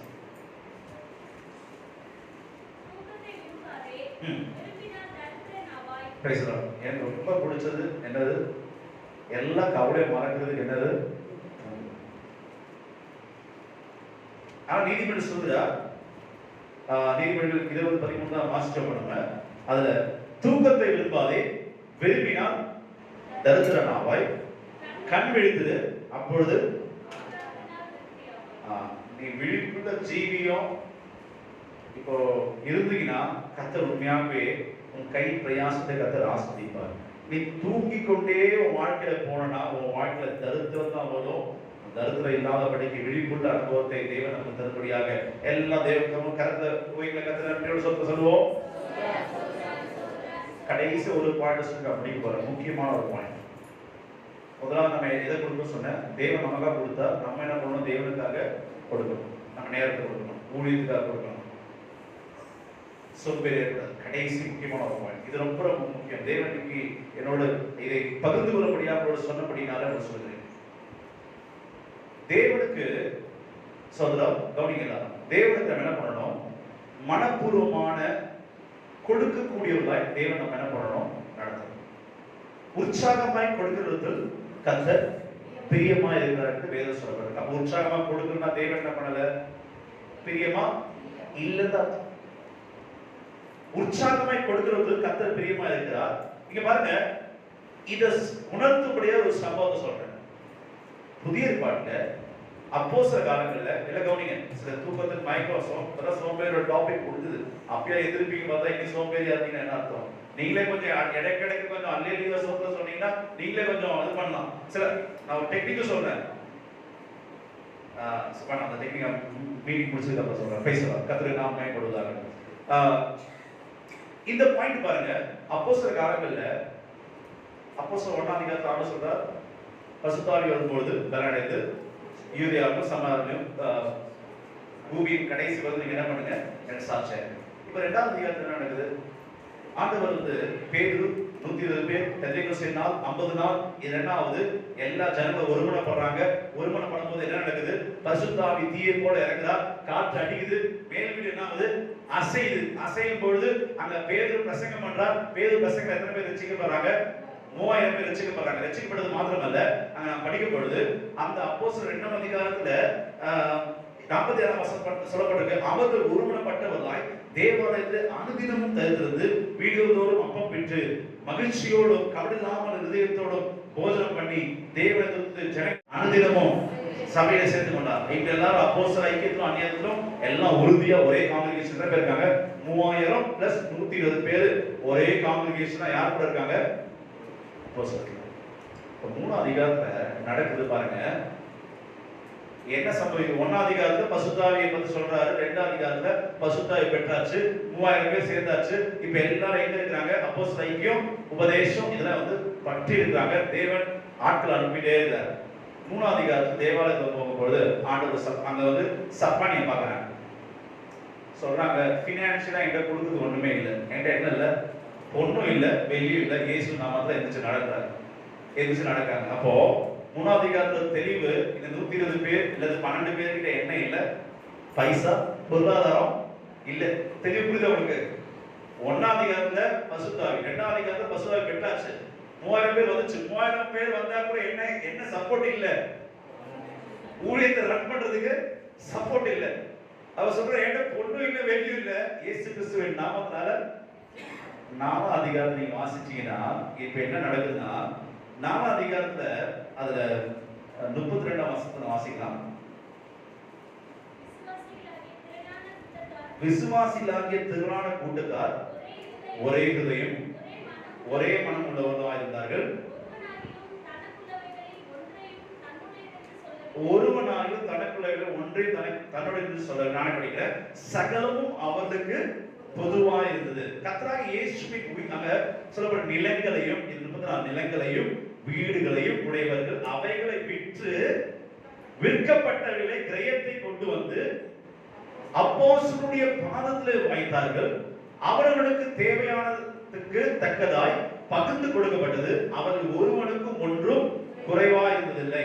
இங்க சீப்புரு தீவானாகிய அங்க பர்னாபா என்ன பண்ணிட்டா, அங்க இருந்த எல்லா சொத்தையும் எடுத்து விற்று அந்த நிலத்தை எல்லாம் அப்போஸ்தலருடைய பாதத்தில் வைக்கிறது. எங்க நடக்குது? 4ஆம் அதிகாரம் ராஜாக்களுக்கு முன்பதாக கை கட்டி நின்று அங்க எல்லாம் கஷ்டத்தையும் துன்பத்தையும் அனுபவிச்சு இங்க நடக்குது. என்ன பண்றாங்க? ஜனங்க எல்லாத்தையும் கிரயத்தையும் வீடு நிலம் எல்லாத்தையும் ப்ராப்பர்ட்டி வித்து என்ன பண்றாங்க சொல்லுங்க? புதிய ஏற்பாட்டு நடந்து என்ன பண்ணாங்க? அப்போஸ்தலரோட பாதத்தை வைத்தாங்க. இப்ப 5ஆம் அதிகாரத்துல நடக்கிற சம்பவத்தை பாருங்க. இது ஒரு ஸ்டெப் பை ஸ்டெப்பா சொல்றேன். அனனியா சப்ரா பர்னபாவை கொடுக்குறாங்க, எல்லாரும் கொடுக்குறாங்க, நானும் கொடுக்குறேன் அப்படி சொல்லி லேண்ட் வித்தாச்சு. அனனியாவும் என்ன பண்ணிட்டா, அனனியாவும் சப்ராவும் இவங்க ஒருமனப்பட்டாங்க. ஒரு ப்ராப்பர்ட்டி சொல்றாங்க, ஒரு ப்ராப்பர்ட்டி ஒரு லேண்ட் விற்கிறாங்கன்னா 1 கோடி விற்கிறாங்கன்னு வச்சுக்கோங்களேன். கவனிங்க எல்லாரும், 1 கோடி விற்கிறாங்க. எவ்வளவு தசமா கொடுத்துருப்பாங்க? 1 crore. 1 லட்சம், 10 லட்சம். வெளியும் இல்ல பொண்ணும் இல்ல சொல்ற ஊழியக்காரர் 10 லட்சம் கிடைச்சா நல்லதானே? நல்லதானே சிஸ்டர்? எல்லாம் சொல்லுங்க. வெளி ஒண்ணுமே இல்லாத ஊழியக்காரருக்கு 10 லட்சம் கிடைச்சா நல்லதானே? நான் அதான் சொல்லியிருப்பேன். சோதரப்பா அந்த வெளியூரை கூப்பிட்டு நல்லா சோதரம் உங்களுக்கும் கொஞ்சம் மகிழ்ச்சிக்கு தான் சொல்றேன். ஆனா இங்க நடந்த சம்பவம் அப்படி இல்லை. இங்க எல்லாருமே என்ன பண்ணிட்டாங்க? அந்த கோடி கோடியை எடுத்து என்ன பண்ணிட்டாங்க? அப்போஸ்தலர் காலத்துல வச்சிட்டாங்க. இவங்க என்ன பண்ணாங்க? பேதுருவை நோக்கி அனனியாவை நிலத்தின் கிரயத்தில் 1 பங்கை வஞ்சித்து வைத்து, 1 பங்கு தான் என்ன பண்ணிருக்கான்? வஞ்சித்து வைத்து பரிசுத்த ஆவியிடத்தில் பொய் சொல்லும்படி சாத்தான் உன் இருதயத்தை நிரப்பினது என்ன? 2 மரணம் டக் டக்கு நடக்குது. அனனியாவும் மறிச்சு போறாங்க, சபிராவும் மறிச்சு போறாங்க. இத பார்த்த உடனே சபையில என்ன வரணும்னா, என்னடா பாஸ்டர் இப்படி நடக்குது, பைசாக்கு இப்படி பண்றாரு, 2 பேர் சாவுறதுக்கு காரணம் யாரா இருக்காரு? ஆனா அப்படி நடக்கல அப்போஸ்தல காலங்கள்ல. அது கீழ வசனத்தை நீங்க பாருங்க, அந்த 11ஆம் வசனத்தை பாருங்க. சபையார் எல்லாருக்கும் இவளை கேள்விப்பட்டு மற்ற யாவருக்கும் மிகுந்த பயம் உண்டாயிற்று.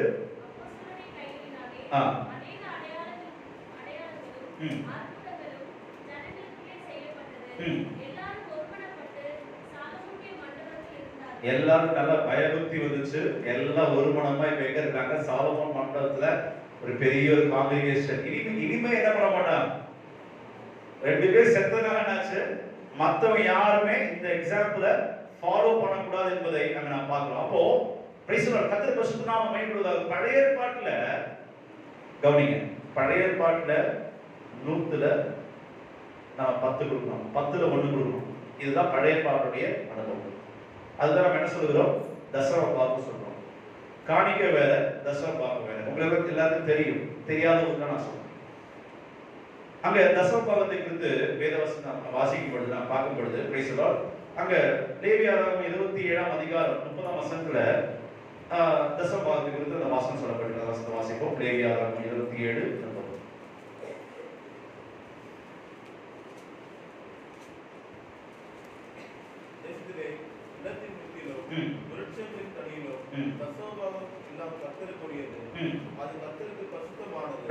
தேசத்துல நிலத்தின் வித்திலும் விருட்சத்திலும் கனியிலும் தசமபாகம் எல்லாம் கர்த்தருக்கு உரியது. அது கர்த்தருக்கு பரிசுத்தம். அப்ப தசமபாகம் கொடுக்கிறது கர்த்தருக்கு பாருங்கள் என்னது?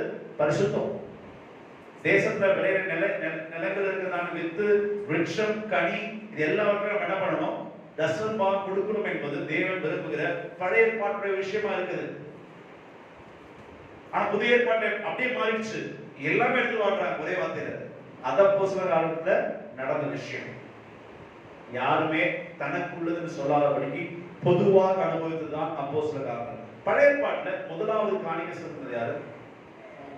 யாரு? சத்தமா. ஆபிரகாம் தசமபாகம் கேட்டார். முதலாவது தசமபாகம் கொடுத்தது யாரு? ஆபிரகாம். முதலாவது காணிக்கை கொடுத்தது யாரு? காயின் ஆபேல் சோதரன். அதுல காயின் உற்சாகமா கொடுக்கல. அவனுக்குள்ள என்னாச்சு? கோபம் வந்துச்சு. அவனுக்குள்ள முகநாடி மாறிடுச்சு. தேவனோட கோபாக்கினி வந்தது. உற்சாகமா கொடுத்த ஆபேலோ அவனுடைய காணிக்கை கர்த்தர் அங்கீகரித்தார். அவனுடைய சோதரம் அவனுடைய ஜீவியத்தை தேவன் அங்கீகரித்தார். அப்போ அதே போல ஆபிரகாமும் செல்வ செழிப்பு இருந்தாலும் அவன் கூடாரத்துல வந்திருக்கிறான். தேவனை நம்பி எல்லா ஜனத்தையும் சொந்தத்தையும் எல்லாம் விட்டு இருந்தாலும் ஆபிரகாமுக்கு எல்லாத்திலும் மெல்கிசேதேக் என்கிறதான பிரதான ஆசாரியனுக்கு சோதரமாக காணிக்கை தசமாக கொடுத்தது போல பழைய ஏற்பாட்டுல இருக்கிற பரிசுத்தவான்களே இப்படிப்பட்ட பெரிய காரியங்களை செய்யும் பொழுது பழைய ஏற்பாட்டுல சொல்லப்பட்டிருக்கு இது சம்பளம் என்று சொல்லப்பட்டிருக்கு. கூடிய என்னது? சம்பளம். என்னது? சம்பளம். அதை விஸ்தரிக்க நேரம் இல்லாதனால கடந்து போகிறேன். லேவியரோட சம்பளமும் அவருடைய குடும்பத்துக்கு சேரக்கூடிய ஒரு விஷயமா இருக்குது. நீங்க தசமபாகத்துல வஞ்சித்து என்ன சம்பவிக்கும்? மல்கியா 3ஆம் அதிகாரம் 8ஆம் வசனத்திலிருந்து படிப்போம். மல்கியா 3ஆம் அதிகாரம் 8ஆம் வசனத்திலிருந்து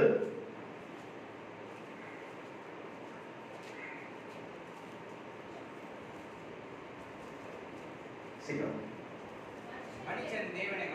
மனுஷன் தேவனை வஞ்சிக்கலாமா? நீங்களோ என்னை வஞ்சிக்கிறீர்கள். எதனாலே உம்மை வஞ்சித்தோம் என்கிறீர்கள்? தசம பாகத்திலும் காணிக்கையிலும் தானே. நீங்கள் சபிக்கப்பட்டவர்கள், ஜனத்தாராகிய நீங்கள் எல்லாரும் என்னை வஞ்சித்தீர்கள். 10ஆம் வசனம், நாளையத்தில் ஆகாரம் உண்டாயிருக்கும்படி தசம பாகங்களை எல்லாம் பண்டசாலையிலே கொண்டு வாருங்கள். அப்பொழுது நான் வானத்தின் பலகணிகளை திறந்து இடம் கொள்ளாமல் மட்டும் உங்கள் மேல் ஆசீர்வாதத்தை வர்ஷிக்க மாட்டேனோம் என்று அதனால் என்னை சோதித்து பாருங்கள் என்று சேனையில் கர்த்தர் சொல்லுகிறார் என்று வேதவசனம் சொல்லப்பட்டது. அப்ப நாம் தசமபாகங்களும் காணிகளும் வஞ்சித்து விடாதபடிக்கு தேவ சமூகத்திலே உண்மை உள்ளவதாய் நாம் காணப்பட வேண்டும் என்பது தேவன் எதிர்பார்க்கிற ஒரு விஷயமா இருக்குது. சில காரியங்கள் சொல்ல இயேசு கிறிஸ்து கூட அவர் ஊழியம் செய்யும் போது அவர் தேவாலயத்தை எங்க உட்கார்ந்திருந்தாருன்னா காணிக்கை பெட்டிக்கு முன்னாடி உட்கார்ந்திருந்தார். அது காணிக்கை பெட்டிக்கு முன்னாடி உட்கார்ந்து போது எல்லாருடைய காணிக்கை பார்க்கும்போது அந்த ஏழை விதவையோட 2 காசு அவர் பார்க்கல. அந்த சொல்றா, நீங்க உங்க நிறைவுல இருந்து கொடுத்தீங்க. ஆனா அவரு இங்க என்ன பண்ணாங்க? இல்லாமே இல்ல, தனக்குள்ளாத எல்லாத்தையும் என்ன பண்ணிட்டாங்க? கொடுத்துட்டாங்க. அந்த காணிக்கை கொடுக்கப்பட்ட தேவாலயம் எப்படிப்பட்ட தேவாலயம் தெரியுமா? அந்த மார்க்ல சொல்லப்பட்டிருக்கு. நேரம் கடந்து படிக்கலாம், அந்த விஷயத்தை நான் சொல்லல. மார்க் 12:41-42 வீட்டை குறிச்சு கொள்ளுங்க. மார்க் 13 அதிகாரம் சொல்லப்பட்டிருக்கு ஒரு பிரம்மாண்டமான தேவாலயமா. அதை வசனம் வாசிக்க வேணாம். மார்க் 13 அதிகாரம் சீக்கிரம் வாசி. மார்க் அதுல 13 அதிகாரம் 1ஆம் வசனம் வாசி. அவர் தேவாலயத்தை விட்டு புறப்படும் போது அவருடைய சீஷர்களில் ஒருவன் அவரை நோக்கி, போதகரே, இதோ இந்த கல்லுகள் எப்படிப்பட்டது, இந்த கட்டிடங்கள் எப்படிப்பட்டது பாரும் என்றார். இயேசு அவருக்கு பிரதியுத்தரமாக, இந்த பெரிய கட்டடம் சாதாரண கட்டடம் இல்ல. என்ன கட்டடம் அது? சில பேர் மைண்ட்ல வச்சிருப்பாங்க, சர்ச்சு நமக்கு நல்ல டெவலப்டான சர்ச்சு, நம்ம சர்ச்சை கொடுக்குறது பாருங்க என்ன பண்ணலாம், நம்ம எங்க கஷ்டப்படுற மிஷனரிஸ் கொடுக்கலாம், கொடுக்கணும் நீங்க.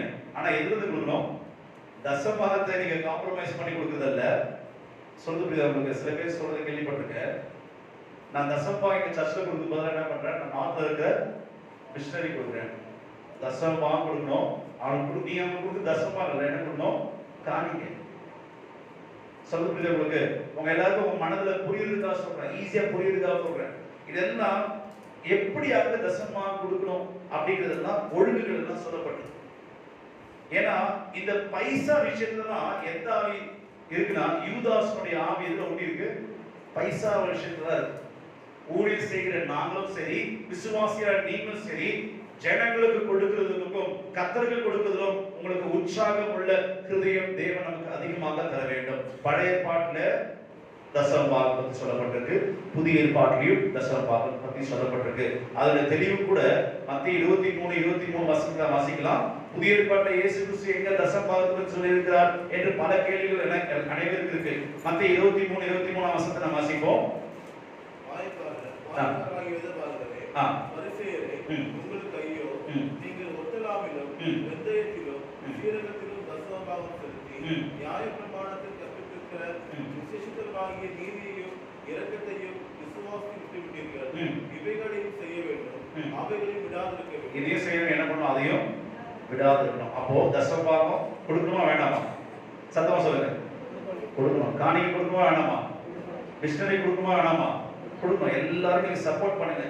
கொடுத்தா நீங்க குறைஞ்சு போகவே மாட்டீங்க. கொடுக்க கொடுக்க தேவன் என்ன பண்ணுவார்? கொடுப்பார். இதுதான் பைபிளுடைய சட்டம். அப்படிப்பட்ட அனுபவம். ஒரு சின்ன எத்திக்ஸ் மட்டும் சொல்லி நான் கொடுத்த முடிய போகிறேன்.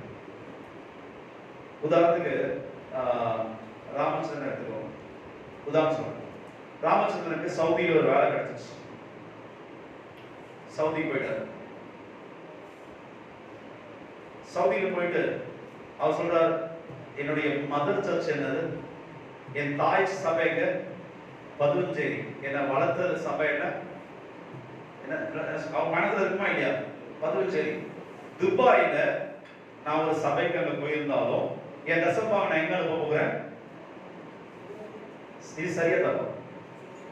தப்பு. தெரிஞ்சுக்கணும். நீங்க என்ன சொல்றீங்க, பாஸ்டர் எப்படியாவது தசமபாகத்தை இங்க வந்து நினைச்சிருப்பீங்க. அப்படி அல்ல. உங்களை தேவன் எந்த இடத்துல வச்சிருக்கிறாரோ, எங்க உங்களுக்கு ஆகாரம் கொடுக்கப்படுதோ அங்கதான் என்ன பண்ணணும்? தசமபாகம் கொடுக்கணும். உன் தாய் சபை இதுவா இருக்கட்டும், இருந்தாலும் தேவன் எந்த இடத்துல வச்சிருக்காரு. துபாயில உனக்காக ஜெபிக்கிற ஒருத்தர் இருக்கிறார். இங்கேயும் ஜெபிக்கிறோம். துபாயில உனக்காக வசனத்தை கொடுக்கிறவர் இருக்கிறார். அங்க உனக்காக வசனம் எல்லாம் கொடுக்குறாங்க. உதாரணம் சொல்றேன். நீங்க அடையார் ஆனந்த பவன்ல சாப்பாடு சாப்பிட்டு ஹோட்டல்ல இருந்து வெளில இறங்கி பில்லே பே பண்ணாம சரவண பவன்ல போய் நீங்க பில்லு கட்டிங்கன்னா ஒத்துப்பாங்க? ஒத்துப்பாங்க. சாப்பிடுறது எங்க? அடையார் ஆனந்த பவன்ல. பில்லு போய் எங்க போய் கட்டுறீங்க? சரவண பவன். வசனத்தை கேட்கறது ஒரு சபை, பில்லு போய் கட்டுறது எங்க? இங்க இரு சார் சொல்லிட்டு புரியுதா? கத்தர்களோடு பேசுவாராங்க. தசமபாகத்தில் ஒழுங்கு இருக்க வேண்டும். தேவன் வைத்த இடத்துல அந்த கொடுக்கப்பட்ட ஸ்தானத்துல என்ன பண்ணணும்? அந்த இடத்துல நம்ம என்ன பண்ண வேண்டும்? தசமபாகம் காணிக்க. கத்தர் ஃபாரின்ல கொண்டு போகலாம், இல்ல ஒரு சூழ் நிமித்தமாக ஒரு இடத்துல உங்களை வச்சிருக்கலாம். அந்த இடத்துல நீங்க என்ன பண்ணணும்? காணிக்க தசமபாகம் கொடுக்கும்போது வேத வசனத்துடைய சட்டமும் ஒழுங்குமா இருக்குது. ஹல்லேலூயா. பில் எங்க பே பண்ணணும் தெரியுங்க? எங்க பே பண்ணணும்? எந்த சபையில இருக்கீங்களோ அந்த சபையில தான் உங்களுடைய காணிக்கையும் தசமபாகத்தையும் நீங்க செலுத்த வேண்டும் என்பதை நீங்க முதலாவது அறிந்து கொள்ள வேண்டும். கர்த்தருடைய பரிசுத்த நாமம் மகிமைப்படுவதாக. ஒரு பேசுறார். அது மாத்திரமல்ல, முதல் பலன் யாருடையது? முதல் பலன் யாருடையது? கர்த்தருடைய. First fruit. கொரிந்தியர்ல சொல்லப்பட்டிருக்கு, வாரத்தின் முதலாவது நாள் நம்ம அங்க காணிக்கைகளை கொண்டு வரணும். எப்போ கொண்டு வரணும்? வாரத்துக்கு. அப்போ தசமபாகம் கொடுக்கும் பொழுது நம்முடைய செலவு செய்யறதுக்கு முன்பதாக நம்ம என்ன பண்ணணும்? தேவனுக்காக எடுத்து வைக்கக்கூடிய பழக்கம் வேணும். சொல்றது புரியுதா உங்களுக்கு? நம்முடைய செலவு வைக்கிறதுக்கு முன்பதாக யார் தசமபாகம் தேவனுக்கு உரியதுன்னு சொல்லி என்ன பண்ணணும்? எடுத்து வைத்து அதை வைக்கிறது ரொம்ப ரொம்ப முக்கியம். சபையுடைய பல தேவைகள் இருக்கு இல்லையா? இப்ப வேலை செய்யறதுனால அதனால என்ன ஆகும்? பாஸ்டர்லாம் பார்த்துப்பாரு அப்படிங்கிற ஒரு மனப்பான்மை எல்லாருக்கும் இருக்கும். எல்லாருக்கும் நல்ல வேலை இருக்கு, ஹெச்ஆரா இருக்கிறாரு, மேனேஜரா இருக்கிறாரு, சொந்தம் எல்லாம் பார்த்துப்பாரு. அப்படி இல்லை. சொந்தம் எல்லா சபை என்பது எல்லாரோட உத்தரவாகும். ஸ்நாக்ஸ், ஃபுட்டு, சர்ச்சோட ரெண்ட், பலருக்கு கொடுக்கக்கூடிய காரியங்கள் எல்லாம். இப்போ உங்களை பொறுத்தவரைக்கும் உங்களுக்கு தெரிஞ்ச ஒன்று ரெண்டு நம்ம சபையில எல்லாரும் சப்போர்ட் பண்ண வேண்டும். நம்ம காணிக்கையும் தசமபாகத்தையும் ஒரு சண்டே நம்ம பிஐபிக்கு நம்ம என்ன பண்றோம்? டெடிகேட் பண்றோம். அன்னைக்கு வந்து நீங்க வந்து பிஐபி பிள்ளைகளுக்காக நீங்க மனசுல வச்சு நீங்க கொடுத்தீங்கன்னா அந்த பிஐபி ஈவென்ட் எவ்வளவு தூரம் நல்லா போகும்ன்றதுனால ஒரு விஷயம் நீங்க உங்க மனசுக்குள்ளாக வர வேண்டும். கர்த்தருடைய பரிசுத்த நாமம் மகிமைப்படுவதாக. இது ஒரு கடைசி ஒரு ஒழுங்கு சொல்லி நான் முடிவு இருக்கிறேன். வருகிற நாட்கள்ல தசம பாகம் நீங்க காணிக்கை பெட்டியில போடாதீங்க. நீங்க என்ன பண்ணுங்க, கடைசியா குடும்பமா வந்து என்ன பண்ணுங்க, தசமம் கையில கொடுத்து ஜெபம் பண்ணி குடும்பமாக ஆசீர்வாதத்தோடு நீங்க போக முடியாது. நான் கேட்கிறேன், காணிக்கை மாத்திரம் நீங்க எதுல போடுங்க சொல்லுங்க. காணிக்கை மட்டும் என்ன பண்ணுங்க, சில நேரங்கள்ல சில சந்தர்ப்ப சூழல் நிமித்தமாக ரட்சிக்கப்படாத புருஷர்கள் இருப்பாங்க, ரட்சிக்கப்படாத மனைவிமார் இருப்பாங்க, இல்ல சில சூழல் நிமித்தமாக கையில கொடுக்க முடியலன்னா அது பரவாயில்ல. ஆனா குடும்பமா என்ன பண்ணணும், தசம பாகத்தை கொடுக்கும் பொழுது நீங்க என்ன பண்ணணும், ஜெபம் பண்ணி அப்படிதான் அதுதான் வந்து ஒரு நல்ல ஒழுங்கா இருக்கும். வருகிற நாட்கள்ல அப்படிப்பட்ட ஒரு காரியத்தை கர்த்தர் நம்முடைய சபையில செய்வாராக. கர்த்தருடைய பரிசுத்த நாமம் மகிமைப்படுவதாக. தேவ சமூகத்தில் முழங்கால் பண்ணிட்டு சொல்லப்பட்ட தேவனுக்காய் கொடுக்கக்கூடிய காரியங்களை குறித்து நாம் படித்தோம். நம்மை நாமே நாம் கொடுப்போம், முதலாவது ஊழியத்துக்காக நாம் கொடுப்போம், நேரத்தை நாம் கொடுப்போம். அது மாத்திரம் நல்ல சொல்றோம், பொருளாதாரத்தையும் காணிக்கை ரசபாகத்தை எல்லாத்தையும் தேவ சமூகத்துல கொண்டு வந்து தேவ நாமம் மகிமைக்காக நாம் கொடுப்போம். கர்த்தருடைய நாமம் மகிமைப்படுவதாக. சொல்றேன் எல்லாத்தையும்